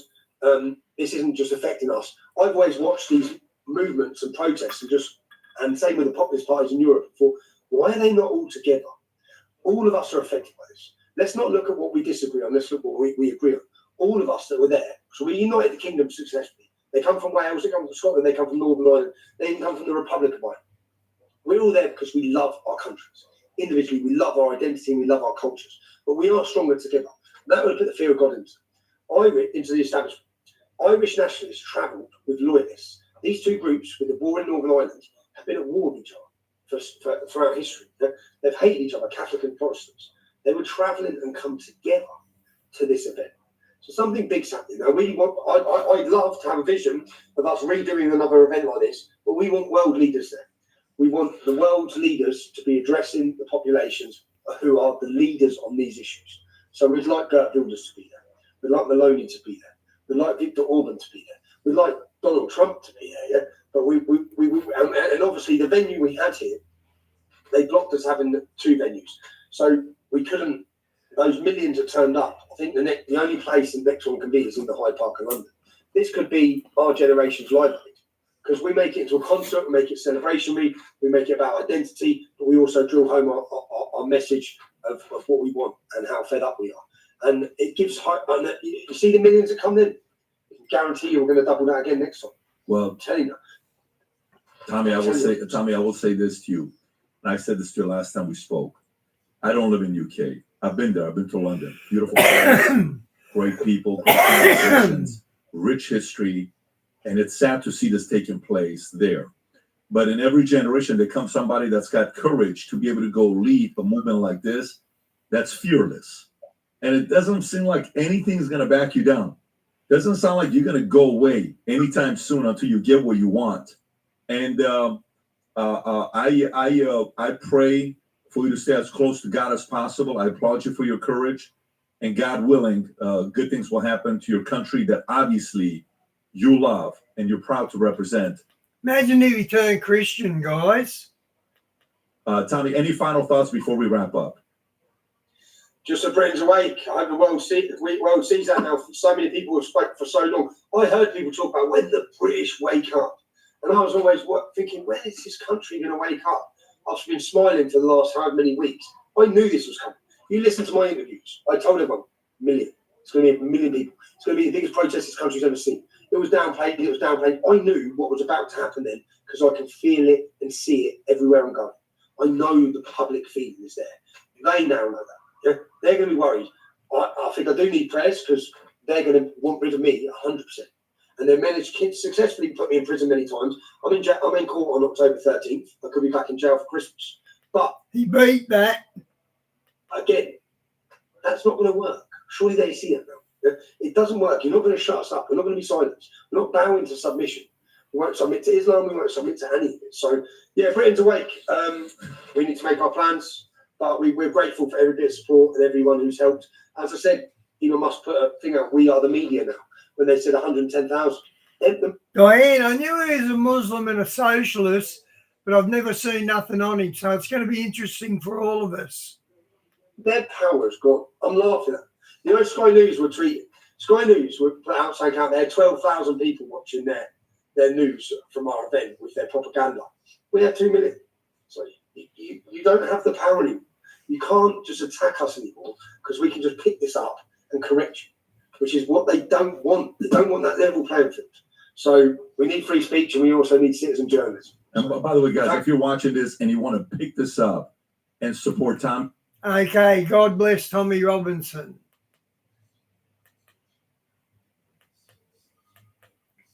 Islam, New York, and Zoran Mamdini to clip every Stefan sells So we're getting that. Good on yous. tailored suits. Stephen sells whatever suits. But when it comes to the best software supporting Aussie businesses, we all agree on MYOB.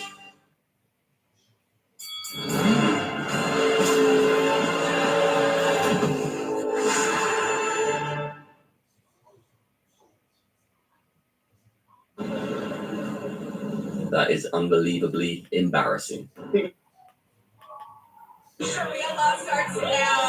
I do that? Oh, and one more thing.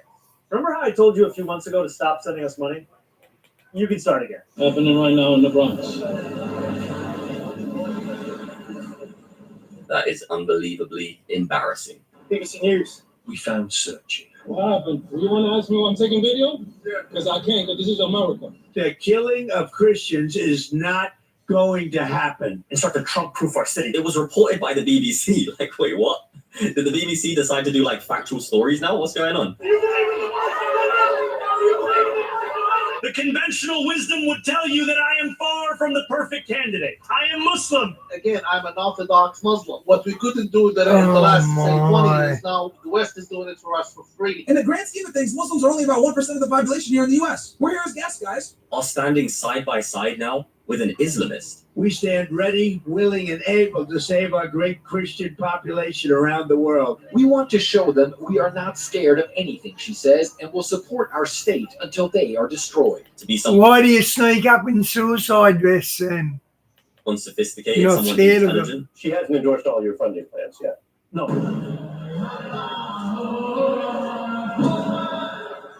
But somehow, he says he owns this mini-mart where they can live off of the host country, where their goal is to eventually eradicate the host culture and supplant it with Islam. Now, something very serious has happened in New York City. Sharia law starts now. Islamic Caliphate, our brother in Islam, Islamic Caliphate of New York starts today, baby. Now, These people are kidding. If Islam gets into power, you'll be wearing a hijab, sweetheart. You may think this is a joke, but this is really what these people want. They want Sharia, the Islamic law, to be implemented in the entire world. Cardinal Robert Sarah stated the following: as a bishop, it is my duty to warn the West. The barbarians are already in the city. People have been blowing the whistle for a very long time, but until recently, hardly anybody was taking this seriously. We've already seen pretty much the destruction of Europe, but now it's pretty much impossible for America to ignore what is taking place because they now have a Muslim mayor of New York. But these people are literally the biggest deceivers in the entire world, and this video is damning evidence of that. Here you see the mayor of New York, the Muslim mayor of New York. And do you know how he got into power? I hope he blows it and Trump kicks him out of power. Trump's got the power to do that. He basically told the New Yorkers, the people in New York, should I say, because many of these people I don't even believe are New Yorkers who voted. But anyway, that's another topic. He told the people of New York that he was going to make things free, that they was going to be able to save money, that they were going to get free transport. Well, now that he has been elected, he's already backtracked. Take a look at this. Good morning, New York City. Thank you. Last night we made history, and today we begin the work of making a new administration. Welcome to the transition. This is the period over the next few months where we build a city hall that delivers on the promises of our campaign, to make New York City affordable and to make government accountable. Oh, they can build a city hall, but Trump can't build a ballroom for the White House.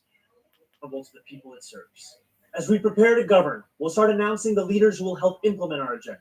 People like deputy mayors who oversee entire areas of government. Hey, Shawnee, good to Commissioners see carry you. out the critical work of city agencies. These appointments will be driven by excellence, integrity, and hunger to solve old problems with new solutions. Talking to organizers on the front lines of the fight to improve our city, government veterans with proven track records, policy experts from around the country and the world, and working people who know better than anyone what our neighborhoods deserve.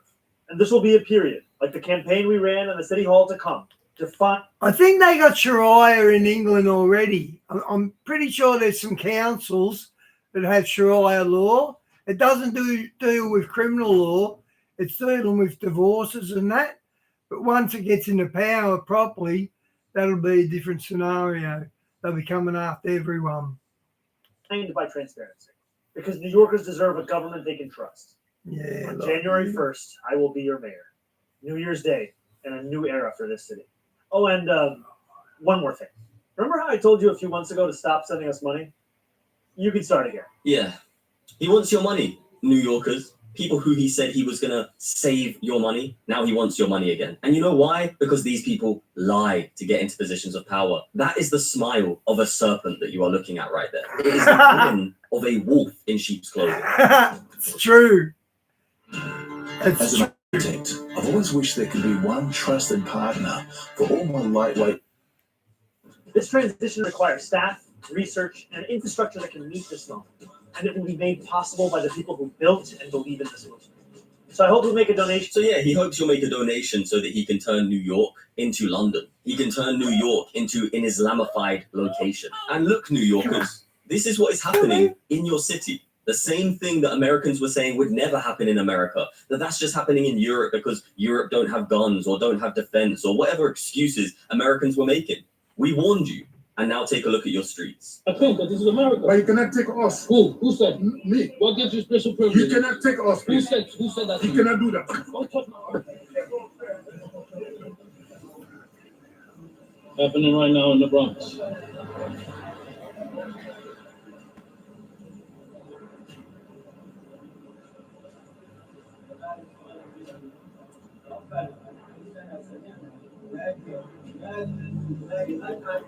That's in New York, guys. Can you believe this?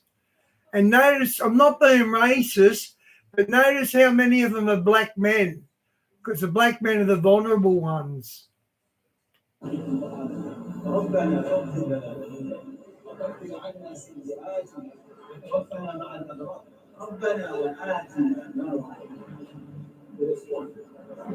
Yeah. Wasn't joking. Yep, I am. Yeah. Wasn't. Yeah, Shawnee, I'm like that. I don't judge you by your race. I judge you by your religion. Exaggerating. What happened? You want to ask me why I'm taking video? Yeah. Because I can't, because this is America. I'm not saying don't take it. Okay, okay. I can't, because this is America. But you cannot take us. Who? Who said? Me. What gives you special privilege? You cannot take us. Who said? Who said that? You cannot do that. Don't touch my... I don't give a fuck. I don't give a fuck. This is fucking America. It's time people wake up before it's too late. I'm telling you, the only way to make the world a safer place is to ban these types of practices. Yep. These types of practices are to show a sign of dominance. And that is exactly what even Muslims have admitted recently. There have been Muslims calling out other Muslims. Muslims who don't really believe in their religion is pretty obvious. Saying to other Muslims, stop doing this. We know what you're doing. You're trying to take over. He said something that isn't to my benefit because I'm Muslim. This is no, I'm Muslim. Unlike you, I have the ability to critically think. And a part of critical thinking is being able to say things even if it doesn't benefit your position, if it's for the betterment of everybody else. Yeah, Shawnee, they know not what they do. That's different with the Muslims. They know exactly what they're doing. They say Jesus is just a prophet and we're all wrong. Grow Muslim. This country was now founded by Muslims. Just so they do know what they're doing wrong and they do it on purpose. Because someone is from the Middle East doesn't mean that they're necessarily Muslim. Lots of Christians out there, if someone isn't able to assess reality and say the things that need to be said, despite the fact that it might not necessarily benefit them, they are low IQ. They're low IQ. If you want to be in a Muslim country, you want to be devout, etc., go to the UAE. Go to Qatar. Yep. Go to Saudi Arabia. Yep. Go to Kuwait. Not fair for you to cram Islam down people's throat. In the grand scheme of things, Muslims are only about 1% They're trying to bring down the West. Send them back home. I agree, mate. of the population here in the U.S. We're here as guests, guys. We're here as guests. Now, you guys don't like hearing that, but that's how I know that you're 50 IQ. So the benefit of Islam. Bro, there's like 55 Muslim countries. Move to one of them. You're an American citizen. Your passport's good everywhere. And if that offends you, bro, then I don't know what to tell you, man. You're sensitive and you're soft, and you just don't adhere to reality. New York voted in this man, a man who says violence is an artificial construct. Violence is an artificial construction. We have to be very clear the way it's happening. What does that even mean? An architectural construction, violence. What the hell does that mean? Here, with these district attorneys, that is violence. That is violence at the highest degree. And you'll notice that is what these insane lefties try to do. They try to redefine terms to cause confusion so that they can then implement laws in the ways that they want to. And it's a very, very manipulative strategy that a lot of these wolves in sheep's clothing, I'll call them, like to do. You know, many politicians understand that it doesn't actually matter what the law is to a certain regard. It matters how you implement the law. And when you understand this as a leader, as a king, as a ruler, as a governor, whatever position of power you have, if you can implement laws in a way that are serving your goals, then it doesn't even matter if somebody has rights on the other side, because you simply ignore it. And that is what these people are doing here. They're trying to redefine violence so that they can then come against people that they don't want to be in the positions that they're in. And it's pretty simple. Now back to this sadly quite ignorant woman here. And I want to explain something and show you the mind of these people very quickly before we move on to the even deeper subject matter. Sharia law starts now. Absolutely. Zahran Mamdani, Islamic Caliphate, our brother in Islam, Islamic Caliphate of New York, starts today. Now the thing that is so disgusting about these people, sadly... Shawnee, you know it's even worse. North Korea has been brought up to hate the Americans, like they hate you guys with a passion. I think if China invades with Russia, North Korea is going to be your jailers, because in World War II, where the Japs conquered, the Koreans were the jailers and looking after the prisoners, and they're trained to hate you, trained to hate America. Is that they are ignorant. And they are so ignorant that they've allowed their hate for the right, for conservative values, for Christianity, to blind them to the death trap that they are literally walking into. And what I mean by that is... Oh, sorry, Shawnee, you said that, not Diane. Sorry. Lady here is calling for Sharia in New York. Sharia law, Islamic law in New York. Yet she has her hair out. Yet she is in a bar. Does she not understand that under Sharia, Islamic law, she would have to cover from head to toe? Does she not realize that she would not be able to go out and have a glass of wine in a bar? Does she not understand that she would have hardly any rights as a woman under Sharia? And this is the thing with the left. They claim to be progressive while standing side by side with the most oppressive ideology in the world today, Islam. And that's just a fact. It's very sad that people don't realize this, and it's very sad that people who have been speaking the truth have been labeled bigots and hateful for simply pointing out facts. But all you need to do is take a look at places in the world where Islam is actually being practiced properly, where Sharia, Islamic law, is actually being implemented. These people would have no rights. These people would most likely be locked up, or worse, sadly for them. God, there is just something so electric, so satisfying about knowing that my MAGA parents, wherever they are probably having a horrible night tonight. Oh, I literally just got goosebumps thinking about it. Like they are in such a bad mood, probably, about the fact that Zoran just won and Prop 50 is gonna pass. Like, wow. You see what I mean by blinded by hate? These people hate their own parents. He's won 4 states. I'm pretty sure Trump won the rest. They hate conservative values. They hate truth. And, you know, as Christians, we're told to be loving towards our parents, to honor our parents, you know, not to hate them, not to rejoice in their suffering. She is literally rejoicing because her own parents are suffering. It's just more evidence that these people vote left out of some form of rebellion, not realizing what they're actually voting for, something that would completely destroy their very way of life. Do these people not realize what would happen if they was to post this video with her hair uncovered to social media under an Islamic state? It's unreal. I'm sorry, it just makes me feel good that my MAGA parents are probably upset right now. When the day starts with Dick Cheney being dead, it ends with Mamdani winning. Oh, yes. Oh. I'm so happy.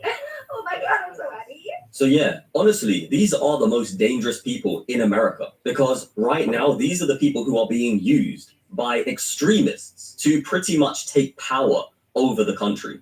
They are looking at these people as weak, as pathetic, and saying, oh, these people can be used. These people can be deceived. These people can be manipulated. Let's do that to them. That's what they think. That's what Islamization does. That's what they're It finds doing, the yeah. weakest parts of society, it infiltrates it, and then starts using it and using it for its advantage. And these people, sadly, are the victims of that. It's pretty sick, you know, because the people who step up and say we're going to defend these people are actually hated by these people, not realizing that the people speaking out against Islamization and warning about these people for their own good are doing it to help them. But they don't see it that way, sadly. But times are changing and hopefully they wake up. I don't hate these people. I feel sorry for them. They're completely delusional. And quick reminder, right? I'm not going to play the sound because of the copyright, but this is the mayor of New York. This guy right here.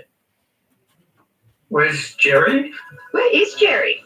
He's probably stuck in traffic.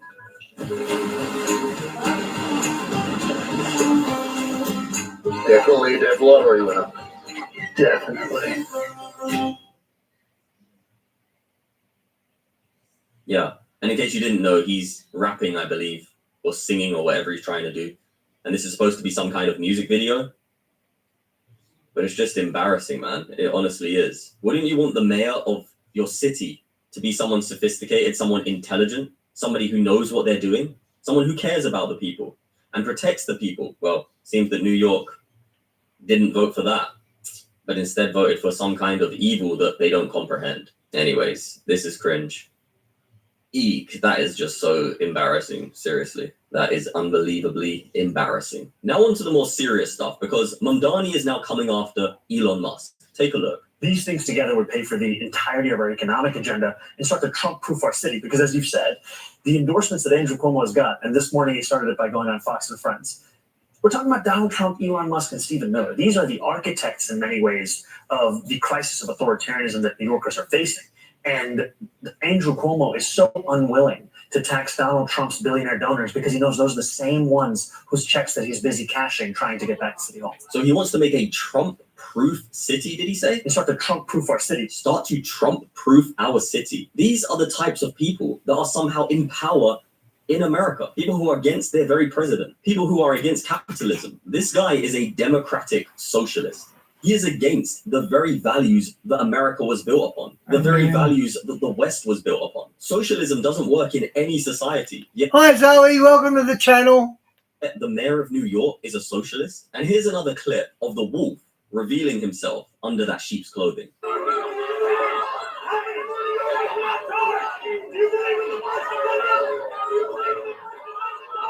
Yeah. Yeah, he let the mask slip a little bit there. And here's it slip. Shawnee, I've seen that before where Mickey Mouse has got, yeah, they bring in the Jew side to it. I've seen that before. Pretty wicked to teach your kids that. Thing quite a lot. After all, the conventional wisdom would tell you that I am far from the perfect candidate. I am young, despite my best efforts to grow older. I am Muslim. There it is. There it is. That's his primary identity. The same way it's the primary identity of all of these politicians that are Muslims who get into positions of power. They will tell you they put Islam first. Anyways, let's keep going. I am a democratic socialist. And just a little detail to point out. You notice how the crowd cheered? The majority of those people probably are not Muslims. They are probably leftists, right? And the insane thing is, the Quran tells Muslims that unbelievers in their religion are the worst of creatures, meaning all of those people cheering there that are not Muslims, according to Mamdani's belief system, are the worst of creatures. Just let that settle in for a moment and then ask yourself, what is going to be done about this situation? I am a democratic socialist. And most The only thing that can be done is Trump starves their finances and don't give them any money, or this guy breaks the law and Trump takes him to the Supreme Court, because it's not beyond Trump to do that. thing of all, I refuse to apologize for any of this. There was the mask slipping again. And you know, I've said this many times on my channel. If you follow the money, you can normally find out who is pushing these people, what their agendas are, and what they believe in. And, well, if you follow the money when it comes to Zoran. Wow, did they, Susan? That's pretty bad. And Terrence K. William tweeted, Zoran was funded by the Soros family. Now, this family here have been behind funding many bad ideas, okay? I blame the Republicans because they refuse to hold George Soros and son accountable for all their crimes. When will they fight for us and hold the real criminals accountable? Now, this is a very important point, and I'm not against the Republicans, by the way. In fact, I think it's great that the Republicans are in power over the left because the left are completely demonic. But here's a very big question. Why have these people not been arrested? Alex Soros. Is it because of money? Is it because of power? Or is it because of something far deeper than that? Like one bird having two wings? Because for some reason, these people have funded some of the most insane movements across the world, and yet are standing side by side now with an Islamist and funding him. And whilst Donald Trump is doing some great things, such as this speech right here. Christianity is facing an existential threat in Nigeria. Thousands and thousands of Christians are being killed. Radical Islamists are responsible for this mass slaughter. I am hereby making Nigeria a country of particular concern. That's a legal definition. When the Christians or... Guys, for those against Trump, that's a good move, guys. You can't deny that. Any such group is slaughtered, like is happening in Nigeria, 3,100 versus 4,476 worldwide. What horrible numbers. Something has to be done. I am asking Congressman Riley Moore, together with Chairman Tom Cole and the House Appropriations Committee, to immediately look into this matter and to report back to me. And I mean, like, immediately. The United States cannot stand by while such atrocities are happening in Nigeria and numerous other countries. It's not only Nigeria, it's all over. We stand ready, willing, and able to save our great Christian population around the world. This is not going to happen. The killing of Christians is not going to happen. Now, although I greatly respect that Donald Trump has done this, there's a very, very big issue that I'm sure that there is no way he is not aware of. And that is that Islam is the source of this issue, is the root of this issue. Wow, I've never heard Trump talk like that about Christians. I know he admits he's not a Christian, but gee, he's a friend. And Christians have been getting persecuted across the world for centuries by Islam. Now, there is a very easy solution to this issue. Take a look at this. This lady here, Laura Loomer, states the following. Trump could easily dismantle Mamdani and his entire Islamic network by denigrating the Muslim Brotherhood as a terrorist organization and filing charges against the Islamic groups and 501c3s that funded Mamdani's campaign. 100%. The Holy Land Foundation terrorism trial contains troves of evidence for prosecution. Why hasn't it been done yet? Now, this is an amazing point, and this is just the start, by the way. When I said there's a solution to this problem, this is the start to this solution. Hi, Dave. Welcome to the channel. Why has it not been done? It's a very serious question that everybody should be asking. For everybody who sees that Islamization is a huge issue, and there are literal solutions, very simple solutions that could be put into place immediately by the President of America. Why is it not being done? We have to ask these questions. You have to put pressure on your senators. You have to put pressure on Donald Trump to do these things. And if he won't do these things, now we have a big red flag. What is going on? Why is Donald Trump calling for the protection of Christians in Nigeria, which is definitely a real thing, and I'm grateful for him doing so, but at the same time, not implementing the basic solutions to these issues? If I was a ruler over any form of government in the world, the most simple solution to get rid of all of these extremist situations would be to prevent them from being able to be communicated into any form of governance. And it's not hard to do that. All you have to do is make the extremists literally illegal to speak on the things that they want. Now, if those extremist views somehow are rooted within an entire ideology, then we go to the next step. And we take a look at why are these things being deemed a religion when clearly they are not religious, but rather cult-like political motives to take over land and dominate an entire people. That is the most simple solution. But for some reason, Donald Trump, who is the president of probably the most powerful country in the world, is not implementing these simple solutions. Why? What's going on here? Clearly, the most intelligent people aren't in positions of power, or there are very intelligent people in positions of power, and they are deliberately allowing bad things to take place. Either way, it's not ideal. And no matter what you think of this man here, Netanyahu, he has a very important point to make here, and I want to share it with you all. You don't know this. The protesters themselves, many of them don't even know what they're chanting.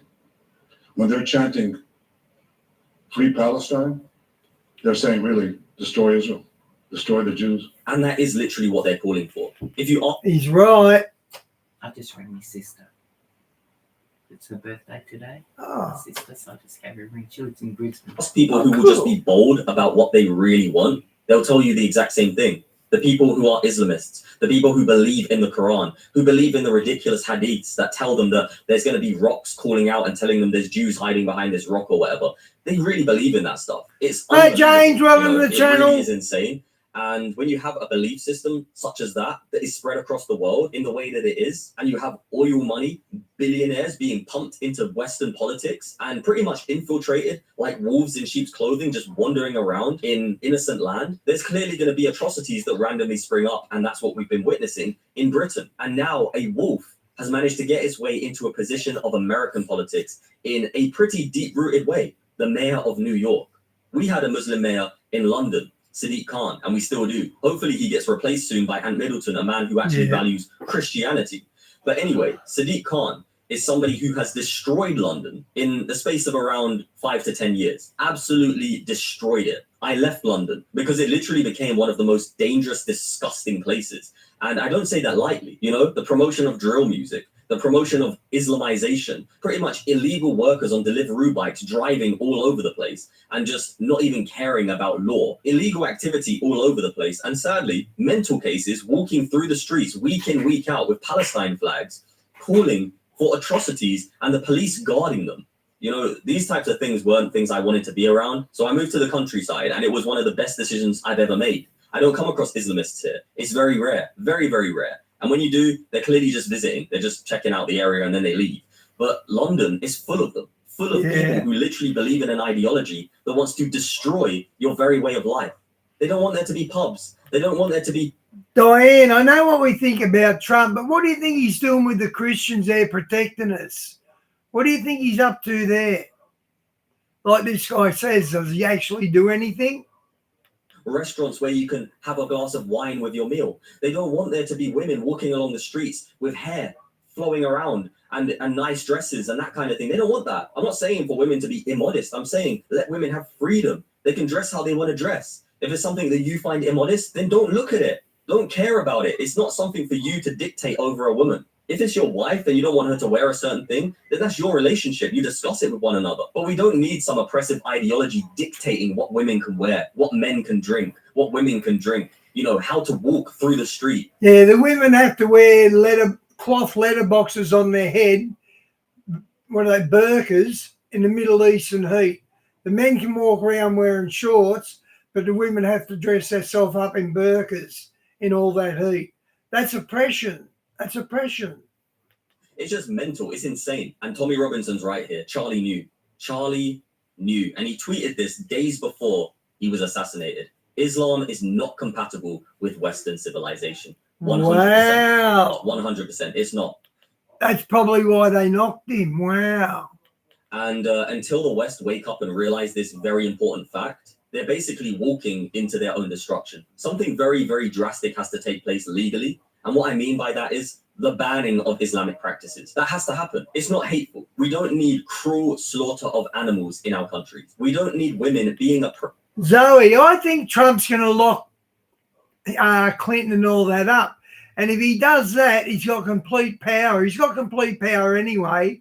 But imagine if he locks all them up. I hope he does.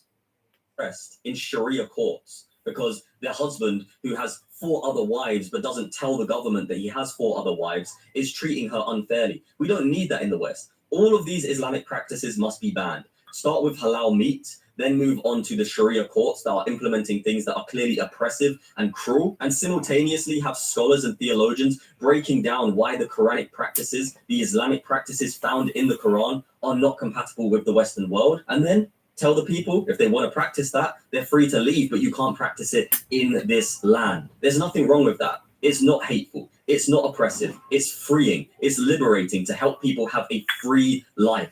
To not be fearful of leaving an ideology because it says if you leave, you must be killed. It's insanity. Honestly, it's just ridiculous. I think if they were born in the West and they become Muslim, I think they betrayed the West and go back to Saudi Arabia like this guy says. Ridiculous at this point. You know, this is the mind state of a lot of Islamists. Muslim women in Iran offer their babies as martyrs while chanting death to America and Israel at the end of this ritual. A death cult that offers its own children. And this is real. Yeah. Martyrdom is a hugely important concept here in the Islamic Republic of Iran. We're currently at an event where hundreds of women hold their babies into the air to show that they're willing to offer their children as martyrs for God and for Imam Hussein. All of that goes back to the legendary Battle of Karbala, where Imam Hussein held his baby into the air, asking the enemy that was besieging Karbala to give the baby water, and instead the enemy killed the baby. Now, and Shawnee, think about that video, that link you posted where Mickey Mouse was getting bashed because he's a Jew, and here the kids are in a mosque. It's really bad for the kids. there's nothing more glorious here than dying as a martyr. And of course, right now, that concept takes on an even more important meaning as Iran is involved in this massive struggle with Israel and the United States. We want to show them we are not scared of anything, she says, and will support our state until they are destroyed. And she says they need to know that Imam Hussein is our everything, and we should sacrifice our lives for Imam Hussein. This is a symbol saluting Imam Hussein, she says, who's the leader of all the oppressed who stand against oppressors. And Diane, King John, wasn't he the one that was around the same time as Richard I, Lionheart? Wasn't he who took over his kingdom? Don't submit. And just to show how big this is in Iran right now, the crowd here was chanting death to America, death to Israel, and there was even a children's choir that was singing songs as videos were shown of Iran's missile program in action, and of course also when the Trump administration carried out those strikes against Iranian nuclear installations. In total, right now, as this conflict is taking place, all of this extremely important to the folks here. Breakfast can be all Carmen's granola. These look like regular glasses, but what they do is on another level. Don't risk straining your eyes or wasting money on outdated.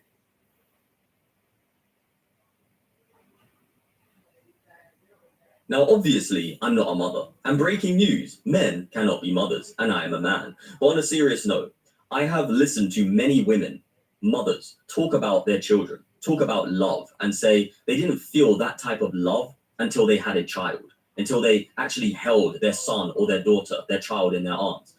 And, you know, the reason I bring that up is because for someone to be offering their child as a martyr for a state is absolutely insane. And this is the mentality of Islamists, okay? I want you to grasp it. I want you to really realize that these people are more loyal to their cult than their own child. Yeah, they love their that. cultish ideology more than their own child. That they're willing to offer it up as a martyr.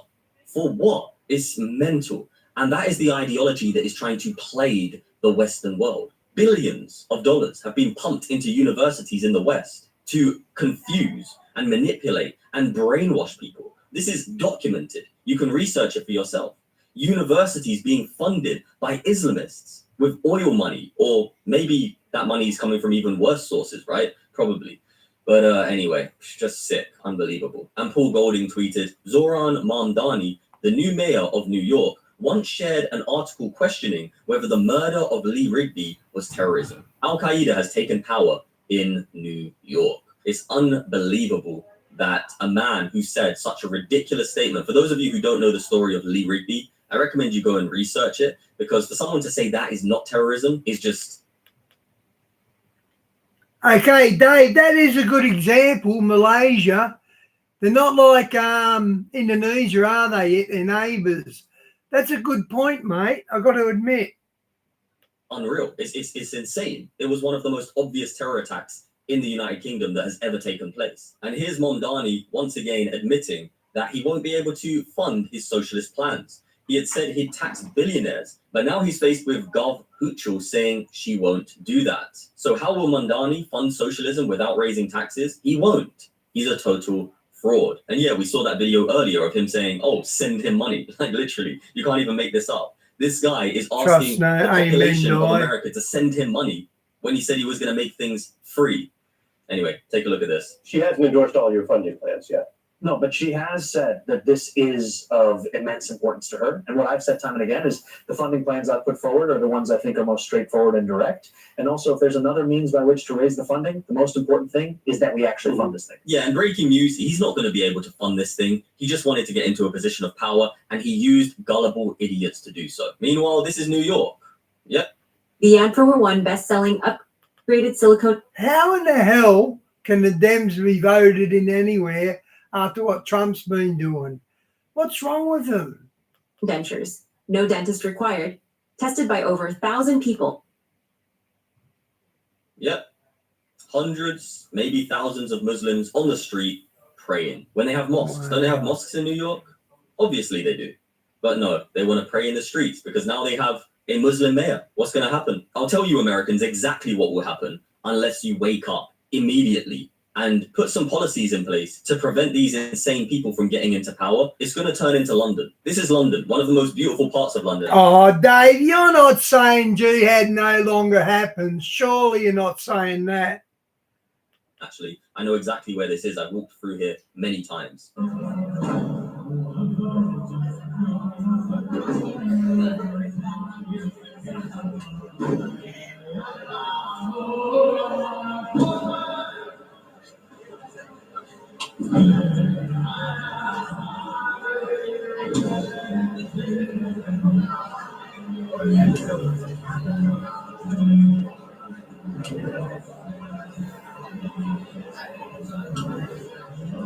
Is this what you want New York to turn out like?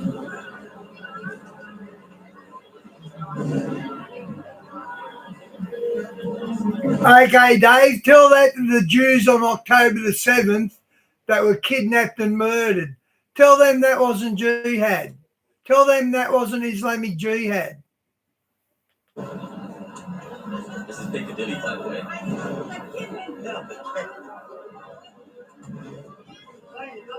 If you ever do go to London and you want to experience something that is actually authentic, this is the place to go, Piccadilly. Go here, take a photo around this little fountain, and then take a walk up this road here, and you'll see some very beautiful buildings and, you know, actual London. But sadly, it may not feel like London, if you know what I mean.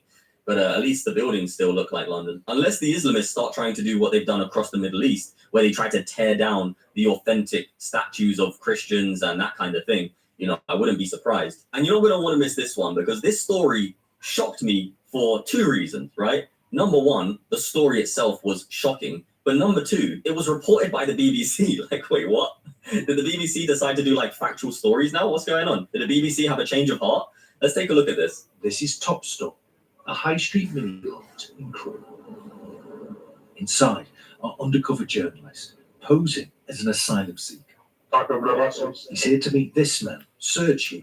Zoe, we rarely talk about, in fact, I don't think we've ever spoken about race here. We're not racist at all. I don't like Muslims. I think they're pretty stupid for believing that, but I don't hate them. He's Kurdish and says he's a... But we don't play the race card here. What can you play? Everyone's equal. What can you say? Asylum claim has been refused.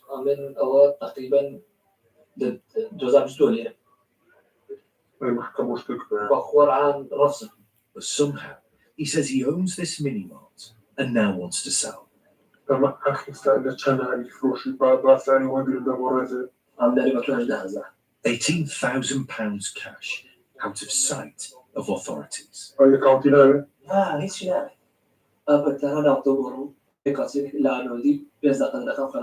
sale off the books, no documents.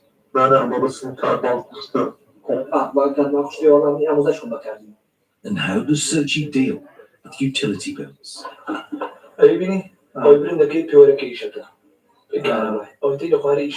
And all this is driven by organised crime. the sale of counterfeit and smuggled illegal cigarettes. This is where he hides them, an untaxed stash car.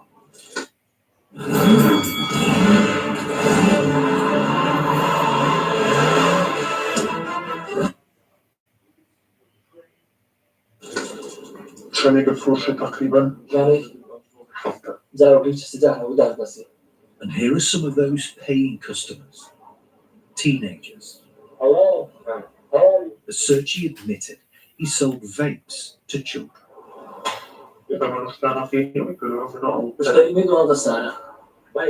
After months of investigating high street mini-marts, we returned to Top Store in Crewe. Illegal cigarettes. At the back of the mini-mart, the stash car. Watch this. And at the front, We got a gang war going on with our tobacco shops. One crew's trying to take over the other crew and they're burning down tobacco shops all over Melbourne. to the mini-mart. Search it. And I'm pretty sure it's Muslims that are doing it. BBC News. We found Searchy. You're an asylum seeker with no right to work. Why are you running a mini-mart? We're selling illegal cigarettes at the Top Store. No, bro, I have a paper, I have everything. That's your paper? It's your paper? Yeah. It's your paperwork? Yes, I have. Hey, I was never here. Good to see you. Your mini-mart. You've sold vapes to children. No. Searchy denied any wrongdoing. No, you're lying. He said he had the paperwork proving he had the right to work. What a coward. What an absolute coward. And do you know what's so disgusting about these people as well? Is that they'll literally say to your face, you're lying, when you have video evidence of them saying what they're accusing you of lying about. And the same thing happens at Speaker's Corner consistently. I don't want to be racist, but that's funny, Shawnee, because that's true. When you watch Christians debate against Muslims, Muslims will lie directly about the Bible, about Christianity, about their own belief system. And then when you say to them, you lied, they'll be like, no, they never said that. And it's kind of funny because a lot of the Christian channels now, what they'll do is they'll do a little edit where they rewind and they put that clip in and prove that they did actually say that thing. But anyway, my point is the Islamic practice of lying, taqiyya, and all the other techniques that they use for different sects and whatever, it's a real thing. They are allowed to. Well, Satan's known as a great deceiver, and none of us buy Satan. So who's getting deceived? The Muslims. Lie to non-Muslims for their own gain, for their own personal safety, for the spreading of Islam, all different reasons they're allowed to do it. They're allowed to deliberately leave out details in order to basically deceive people.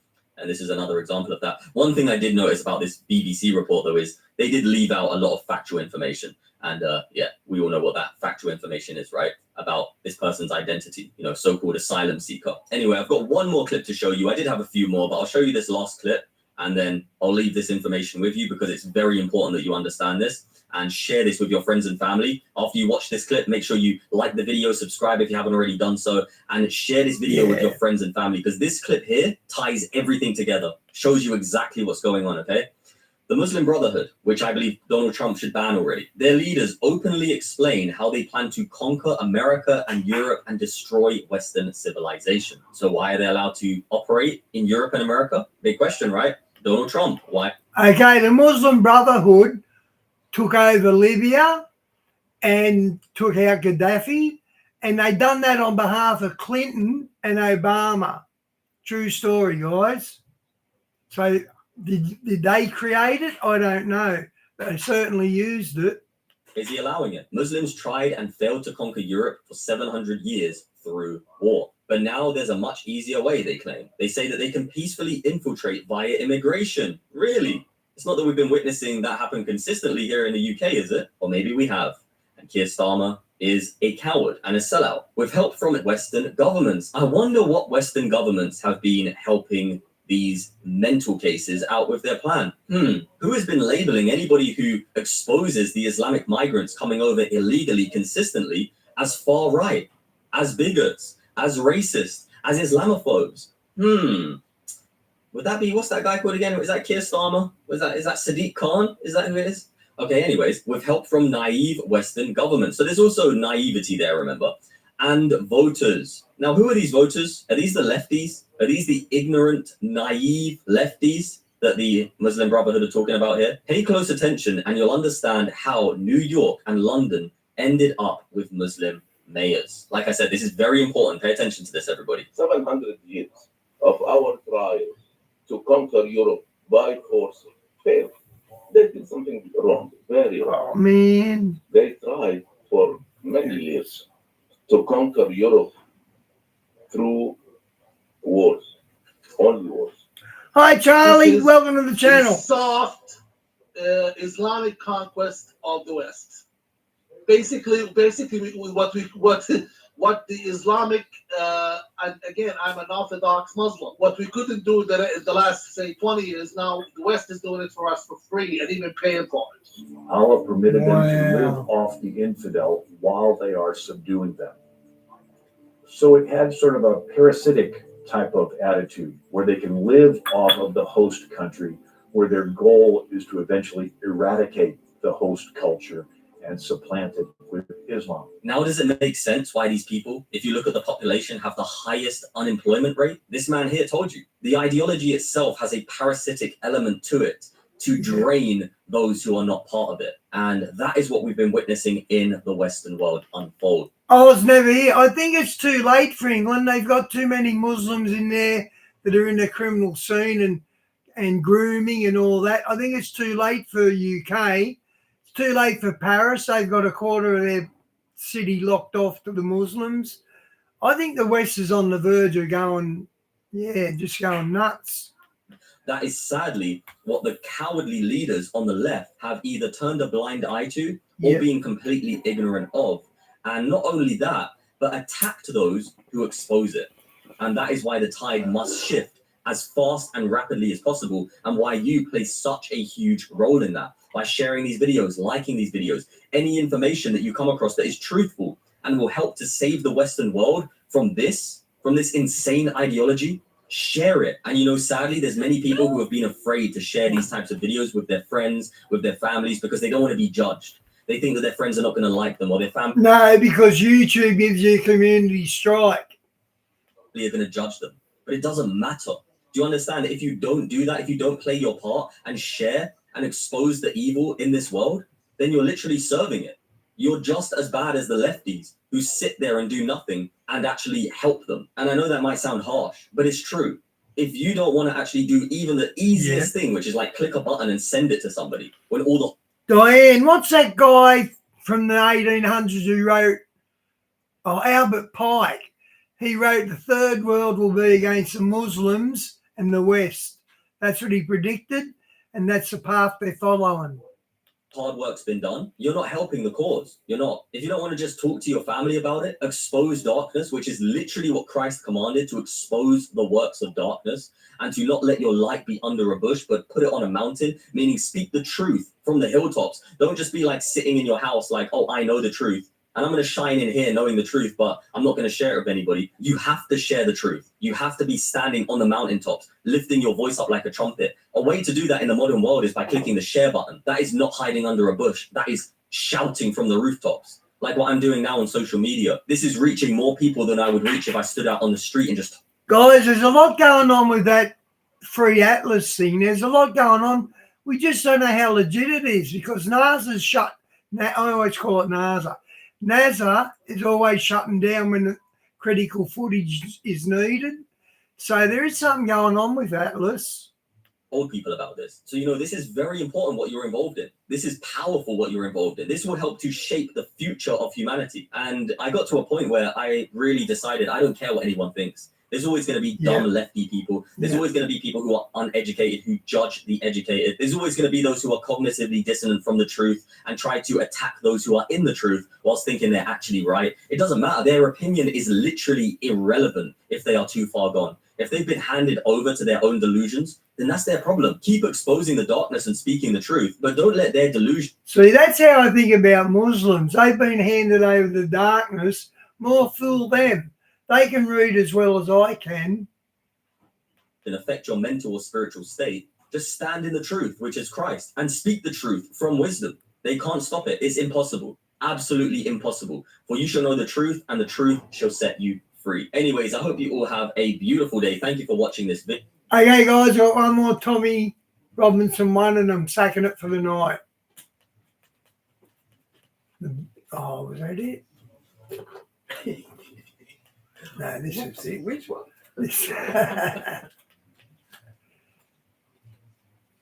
Your back molars are at risk of cavities with the manual brush. Be like Dr. Rob. He switched to Oral-B IO-Electric toothbrush. Its round brush head hugs each tooth to clean even your back molars to remove up to 100% more plaque. Oral-B IO-Electric runs circles around cavities. Shawnee, I disagree. Tommy's controlled opposition. They've locked him up in jail. They've bankrupted him. They've done everything to him. I don't think you're correct there. Just saying.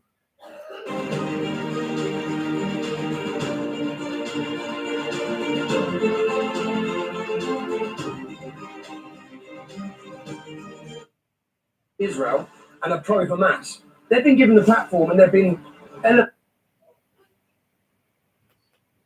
If you watch the news or you listen to mainstream media, because the vocal minority, the radical minority, who hate Jews and hate Israel and are pro-Hamas, they've been given the platform and they've been elevated and they've been on the streets. But if you went out into when we had our rally, none of those people hate Jews. Now, the Jewish community make up 300,000-400,000 in the UK, I'm not sure yet. But the Muslim community are 5-6 million, probably more. So, I was never here. He was bankrupted. He owned 7 houses and they bankrupted him and gave him no access to his bank accounts. I just don't think he's controlled opposition. I think he's a real deal. Are they bothered about how the Jews vote? No. Maybe they're using him, but his intentions are pure. How is their future coming from siding with Israel? No. These political parties and these groups know the future for them is to appease this group, like they just done, recognising a Palestinian state. Right. That's it. Islam is a religion of peace. Bullshit. What are you talking about? It never has been. Do you know that phrase in one of my books? That phrase, Islam is a religion of peace, was never said till George W. Bush. Islam is peace. And it's like the genocide, it's like the far right. Islam's a religion of peace. Just keep repeating it. Okay. If they're real, they wouldn't let us see them. That was true up until the Labour government in England fell apart. Now it's just open season. So that would have been true not long ago. But it's not. I don't think it is now. And then it's spoke out as a matter of fact. No, it's not. It's a conquest ideology. It's a violent, warlike ideology. Hey. Morning, Tommy. Good to see you, bro. Where can people watch this, Tal? On the travelingclad.com, Traveling Clad, YouTube, anywhere you look up the Traveling Clad, you'll find me. All right, ladies and gentlemen, I'm here in Tel Aviv with the man, the myth, the legend, Tommy Robinson. Tommy, I really appreciate you taking the time to do this interview with me, because I've been really fascinated by your journey here in Israel. At first, I want to start off with a little bit of a controversial question. Why the fuck did you accept $7,000 from the Mossad to come on this trip? Why in the world would you betray? Do you know what? Do you know that weaponization of those accusations? The intention of that is to keep everyone silent on Israel. Correct. It's a very good campaign, wherever it's come from. But the intention of saying that anyone that says anything positive about or defends Jews or Israel, anywhere in the world, is now you're being paid, you must have. Right. That's it. And that is supposed to scare most people, whether they be influencers or just ordinary people.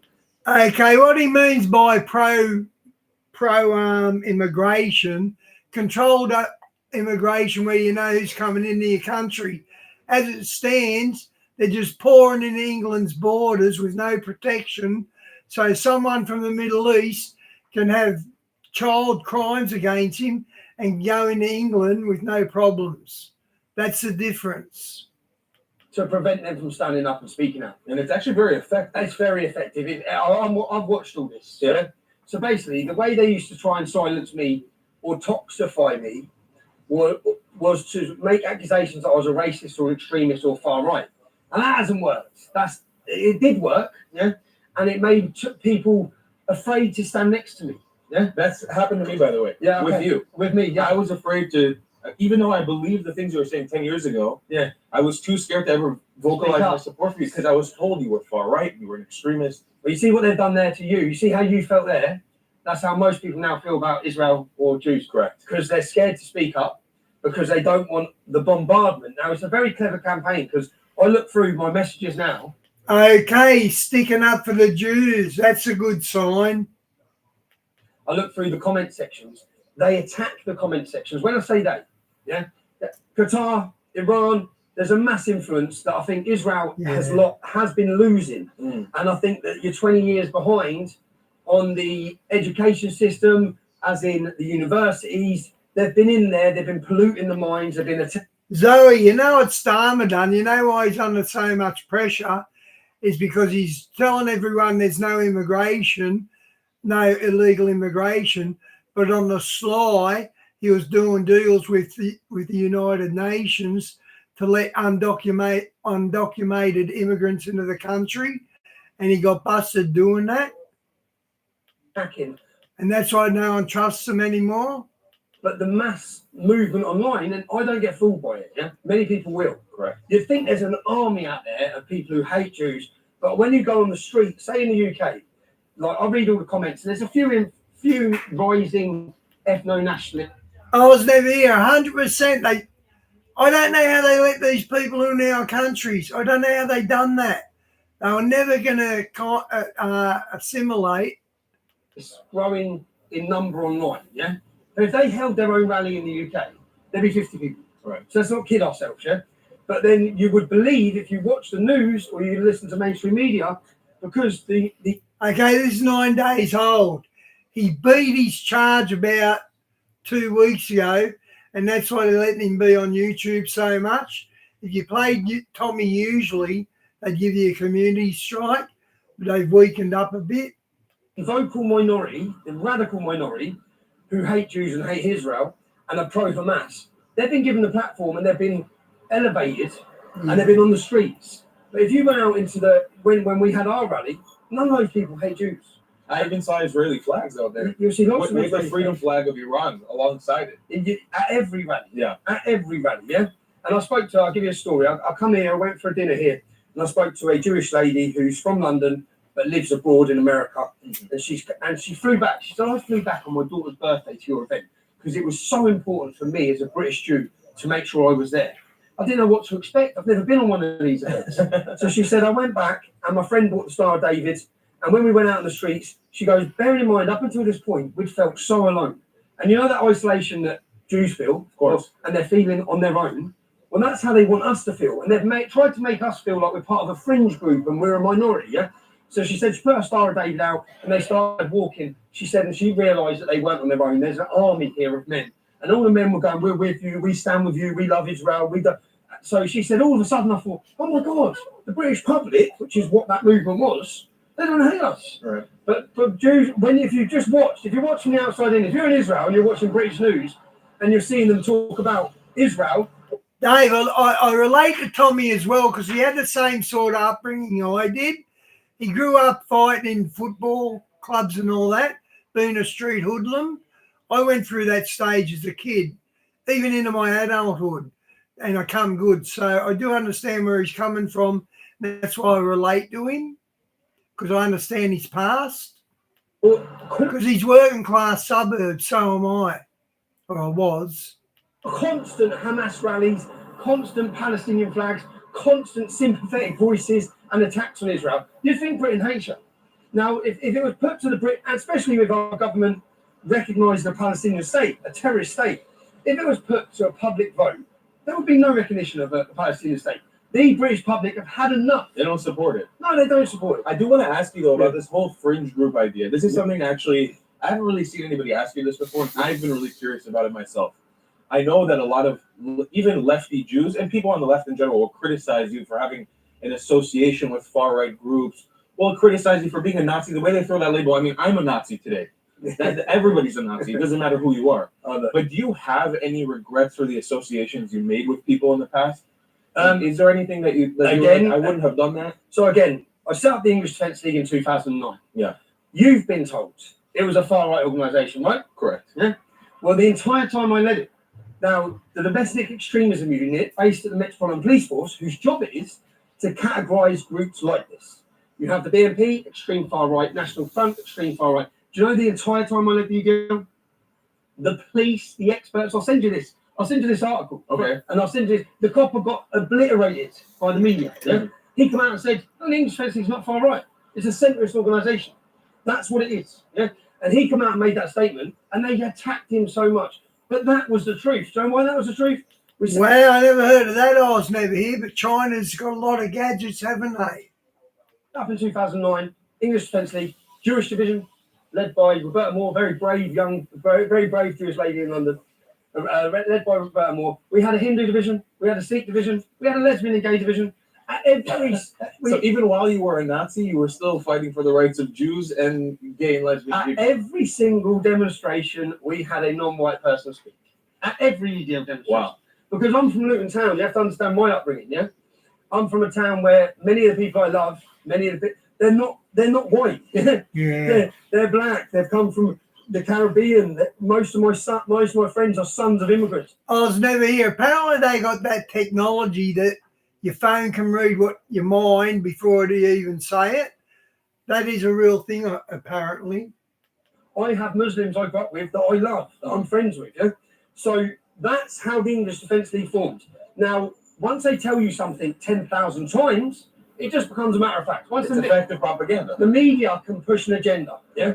Now, genocide. It's the same shit. Yeah. Once they repeat it a million times, you have people in the UK now who will say, Israel's an apartheid state. Where'd you get that from? What's that mean? Yeah. They just repeat it.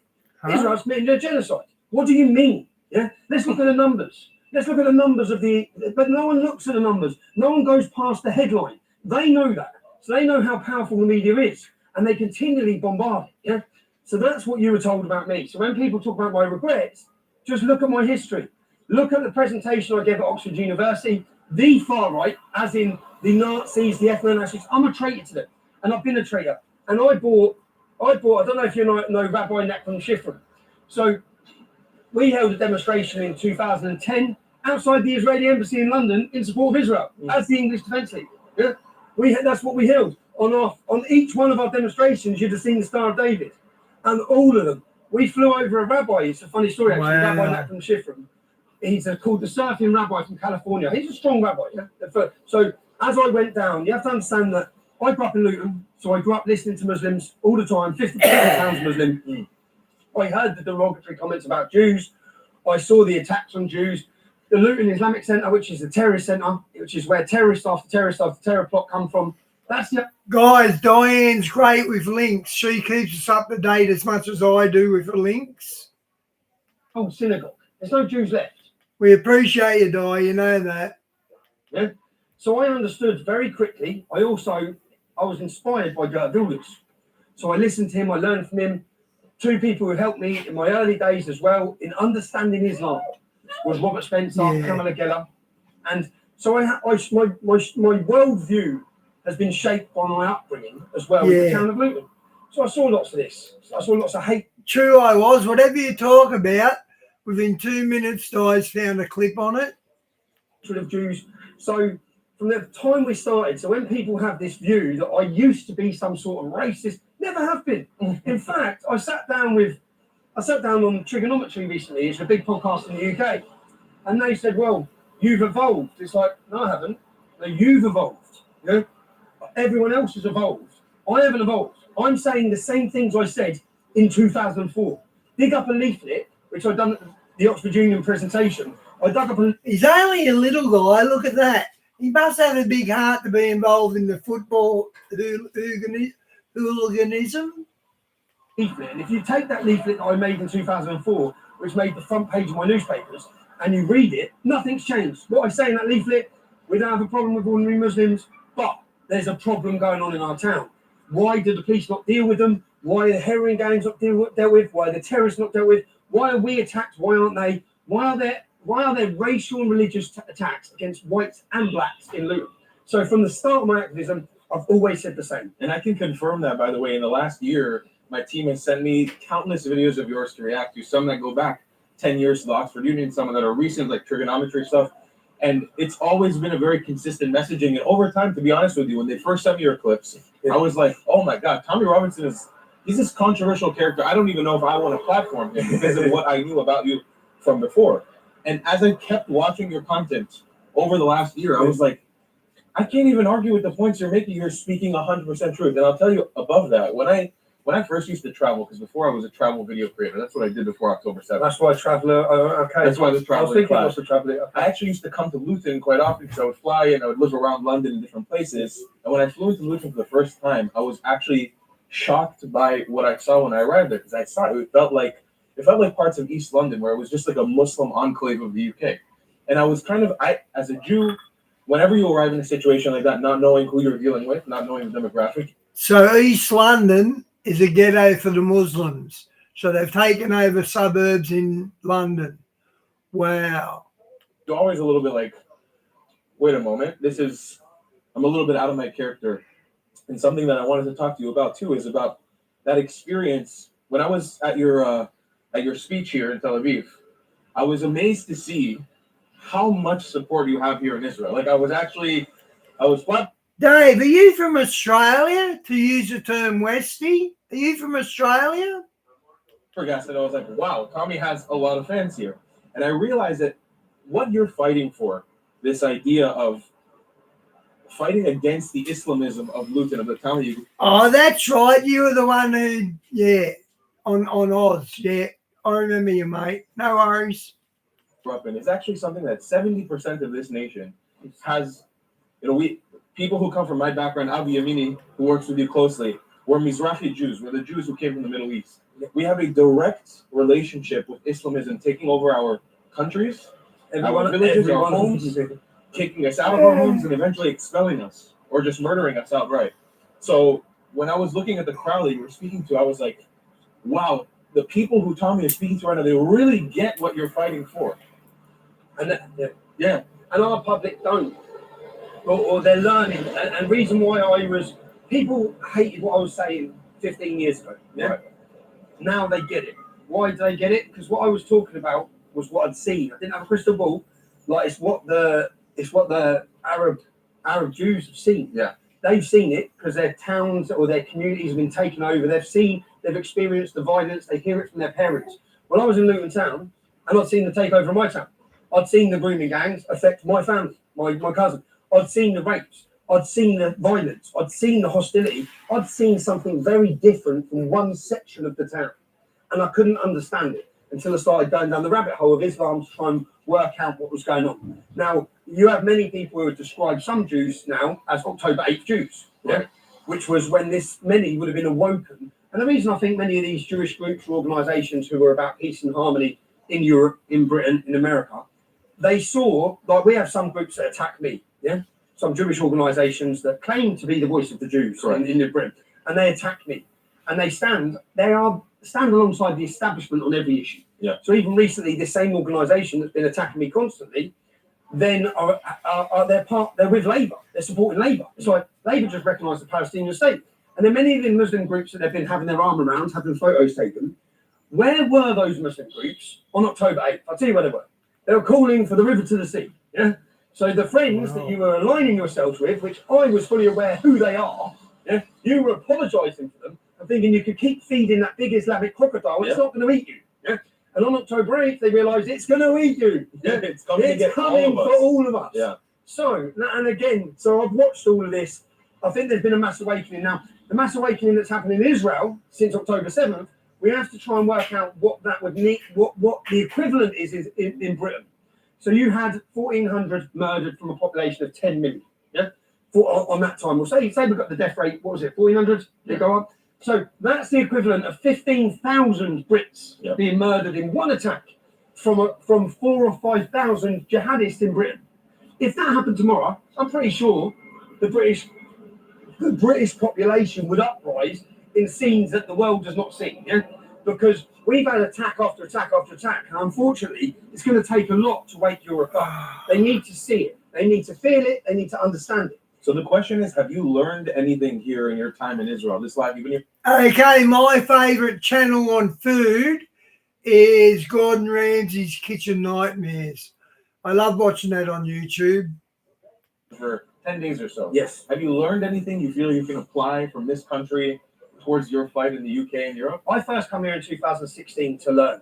And the reason being, I knew our future is your future, wherever you are. So I wanted to come and understand, how do these people live surrounded by jihad? How do they live? What's the security implications? What's our future look like? How much freedom do they have?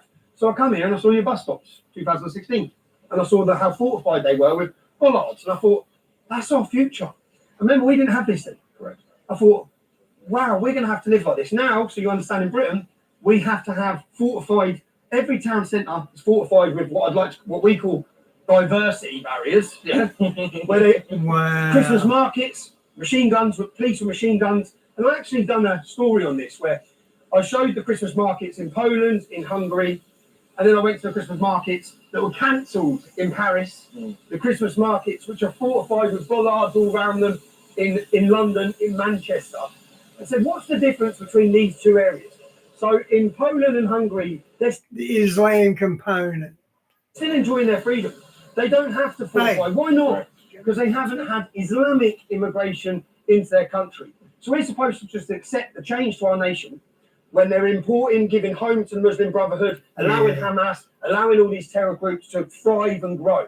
And whilst that happens, we lose our freedom, we lose our safety. And that's now. So I come in 2016 to ask lots of questions to see how you lived. And I understood that's our future there, right there. Yeah. So I'm here again. What have I learned now? Yeah. The Raise the Colours campaign, the identity, you guys have it. You guys have it because your community. I went to a meal last week with some lone soldiers, about 20 of them. Those young men, which I was inspired by them, you know, because I looked at them and thought, these young men understand. Everyone in Israel understands. The people who have come back here understand. There's something far greater than them at risk here. Yeah? Of course. We don't get that. In Britain, what we've come to encourage, and the breakdown the family, all these things, we've come to encourage that all that matters is me, just me, and my family, and that's it. So people will make some money. Watch out. People will make some money. They'll make some money. They'll move away from the problem. They'll think, I'm okay. It doesn't matter what's happening to the non-Muslims in Luton because I'm okay. Now, young men travelling from all over the world to come back here on their own without... Look how empty the street is. I wonder why it's so empty. Must be a Sunday.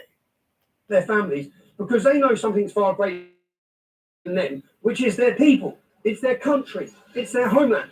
And they're willing to sacrifice and give their life to defend them. So I'm looking, thinking, you have a brotherhood, a sisterhood, a togetherness that we need to reinstall, which we did have. Yeah. So community, something bigger than us, which is Britain. It's our culture, it's our identity, which we now realise is at risk. I also take this. Yeah. But that's what I'm taking away from. You're all so fit. Yeah. Oh, not me. I'm not included in that group. Bad example. But if I look along the people, and there's not many people, everyone's in great shape, which is what we need, because this is the most important thing.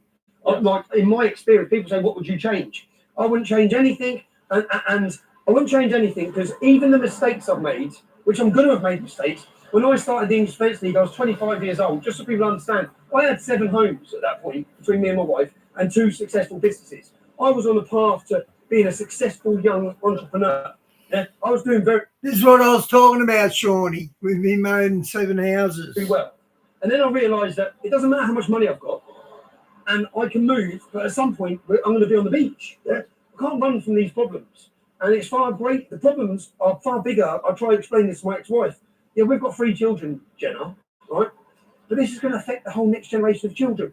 I understand that what happened on October 7th is coming to the UK. It's coming globally. I think part of the problem too is you in the UK, you have been told, and I fed into this problem as well, is that people like you who actually stand up for your indigenous people, for your native people, are wrong. Somehow you're bigoted for doing that. And so when you lose the value, like here, I think what we realize is exactly what you said. We have nowhere else to go.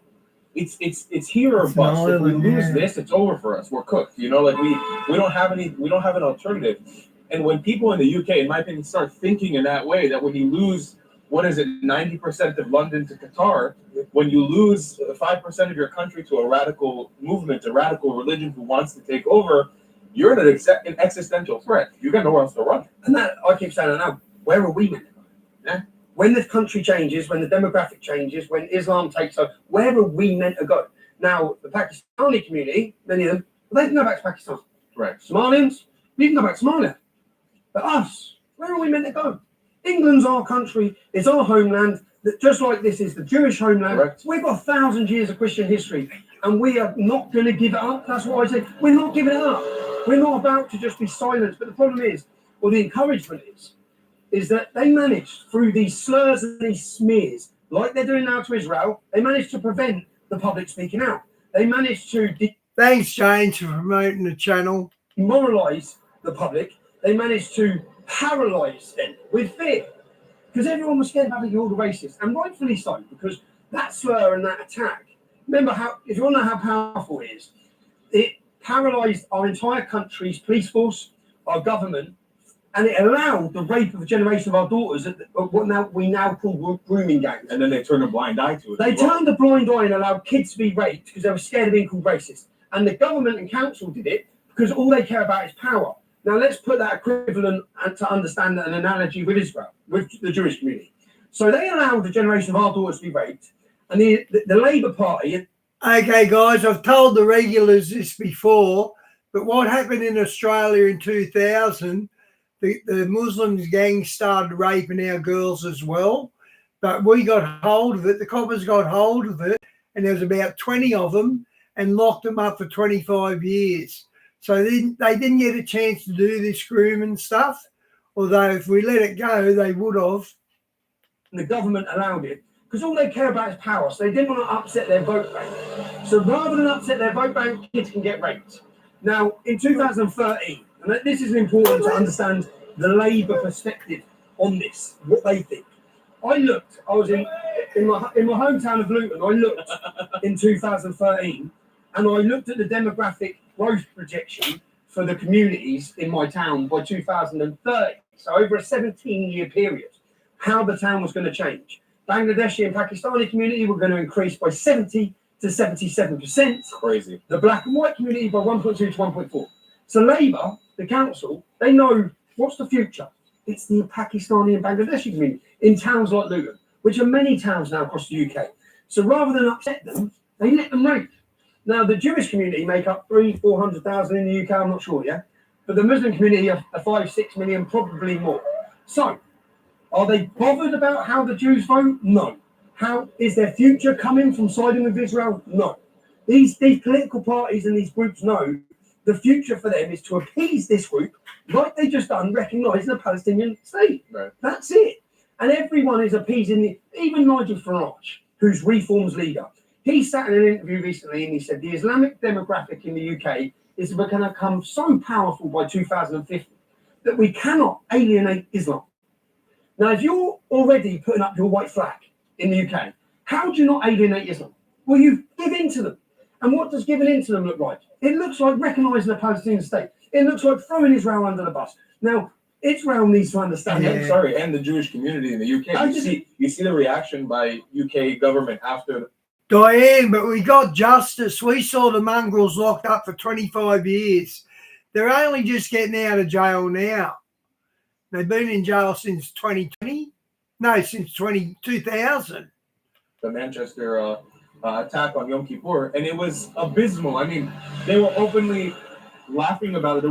But Diane, some of the girls, they gave evidence in court, and they printed up in the paper what the testimony was. Man, it was horrible. That poor girl, it was really everything you can imagine they done to her. Protests in support of the attack an hour or two after.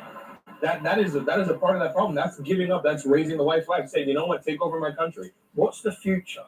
What's the future for the Jews? What's the future for the non-Jews? Yeah. What does it look like? Well, you have to understand that in towns and cities across the UK, the dominant group are the Muslims. Yeah. The dominant, whoever controls the streets controls the town. Correct. I know that from growing up in England. Whoever are the gangs on the streets, they've got the control. They're militant. They're up for violence. They're running drugs. They're running prostitution. They're making money. They use their corrupt money to influence. That's funny, Diane. The politicians to influence. Poor Epstein. Please. And unfortunately, the Pakistani, the jail I just went to, the prison I was in had a 40% Muslim population. Like, what sort of over-representation is that? and they're overrepresented in criminality, in gangs. It's like a Pakistani mafia across the UK. Now, why is that dangerous? Because the next generation, wait till this next generation come through. Because the next generation come through, no one can speak up on behalf of Israel. No one can really speak out against Islam because they are so strong in the schools. They act in gang mentality. Now we need a mass awakening to wake up the public, but we also need to build a British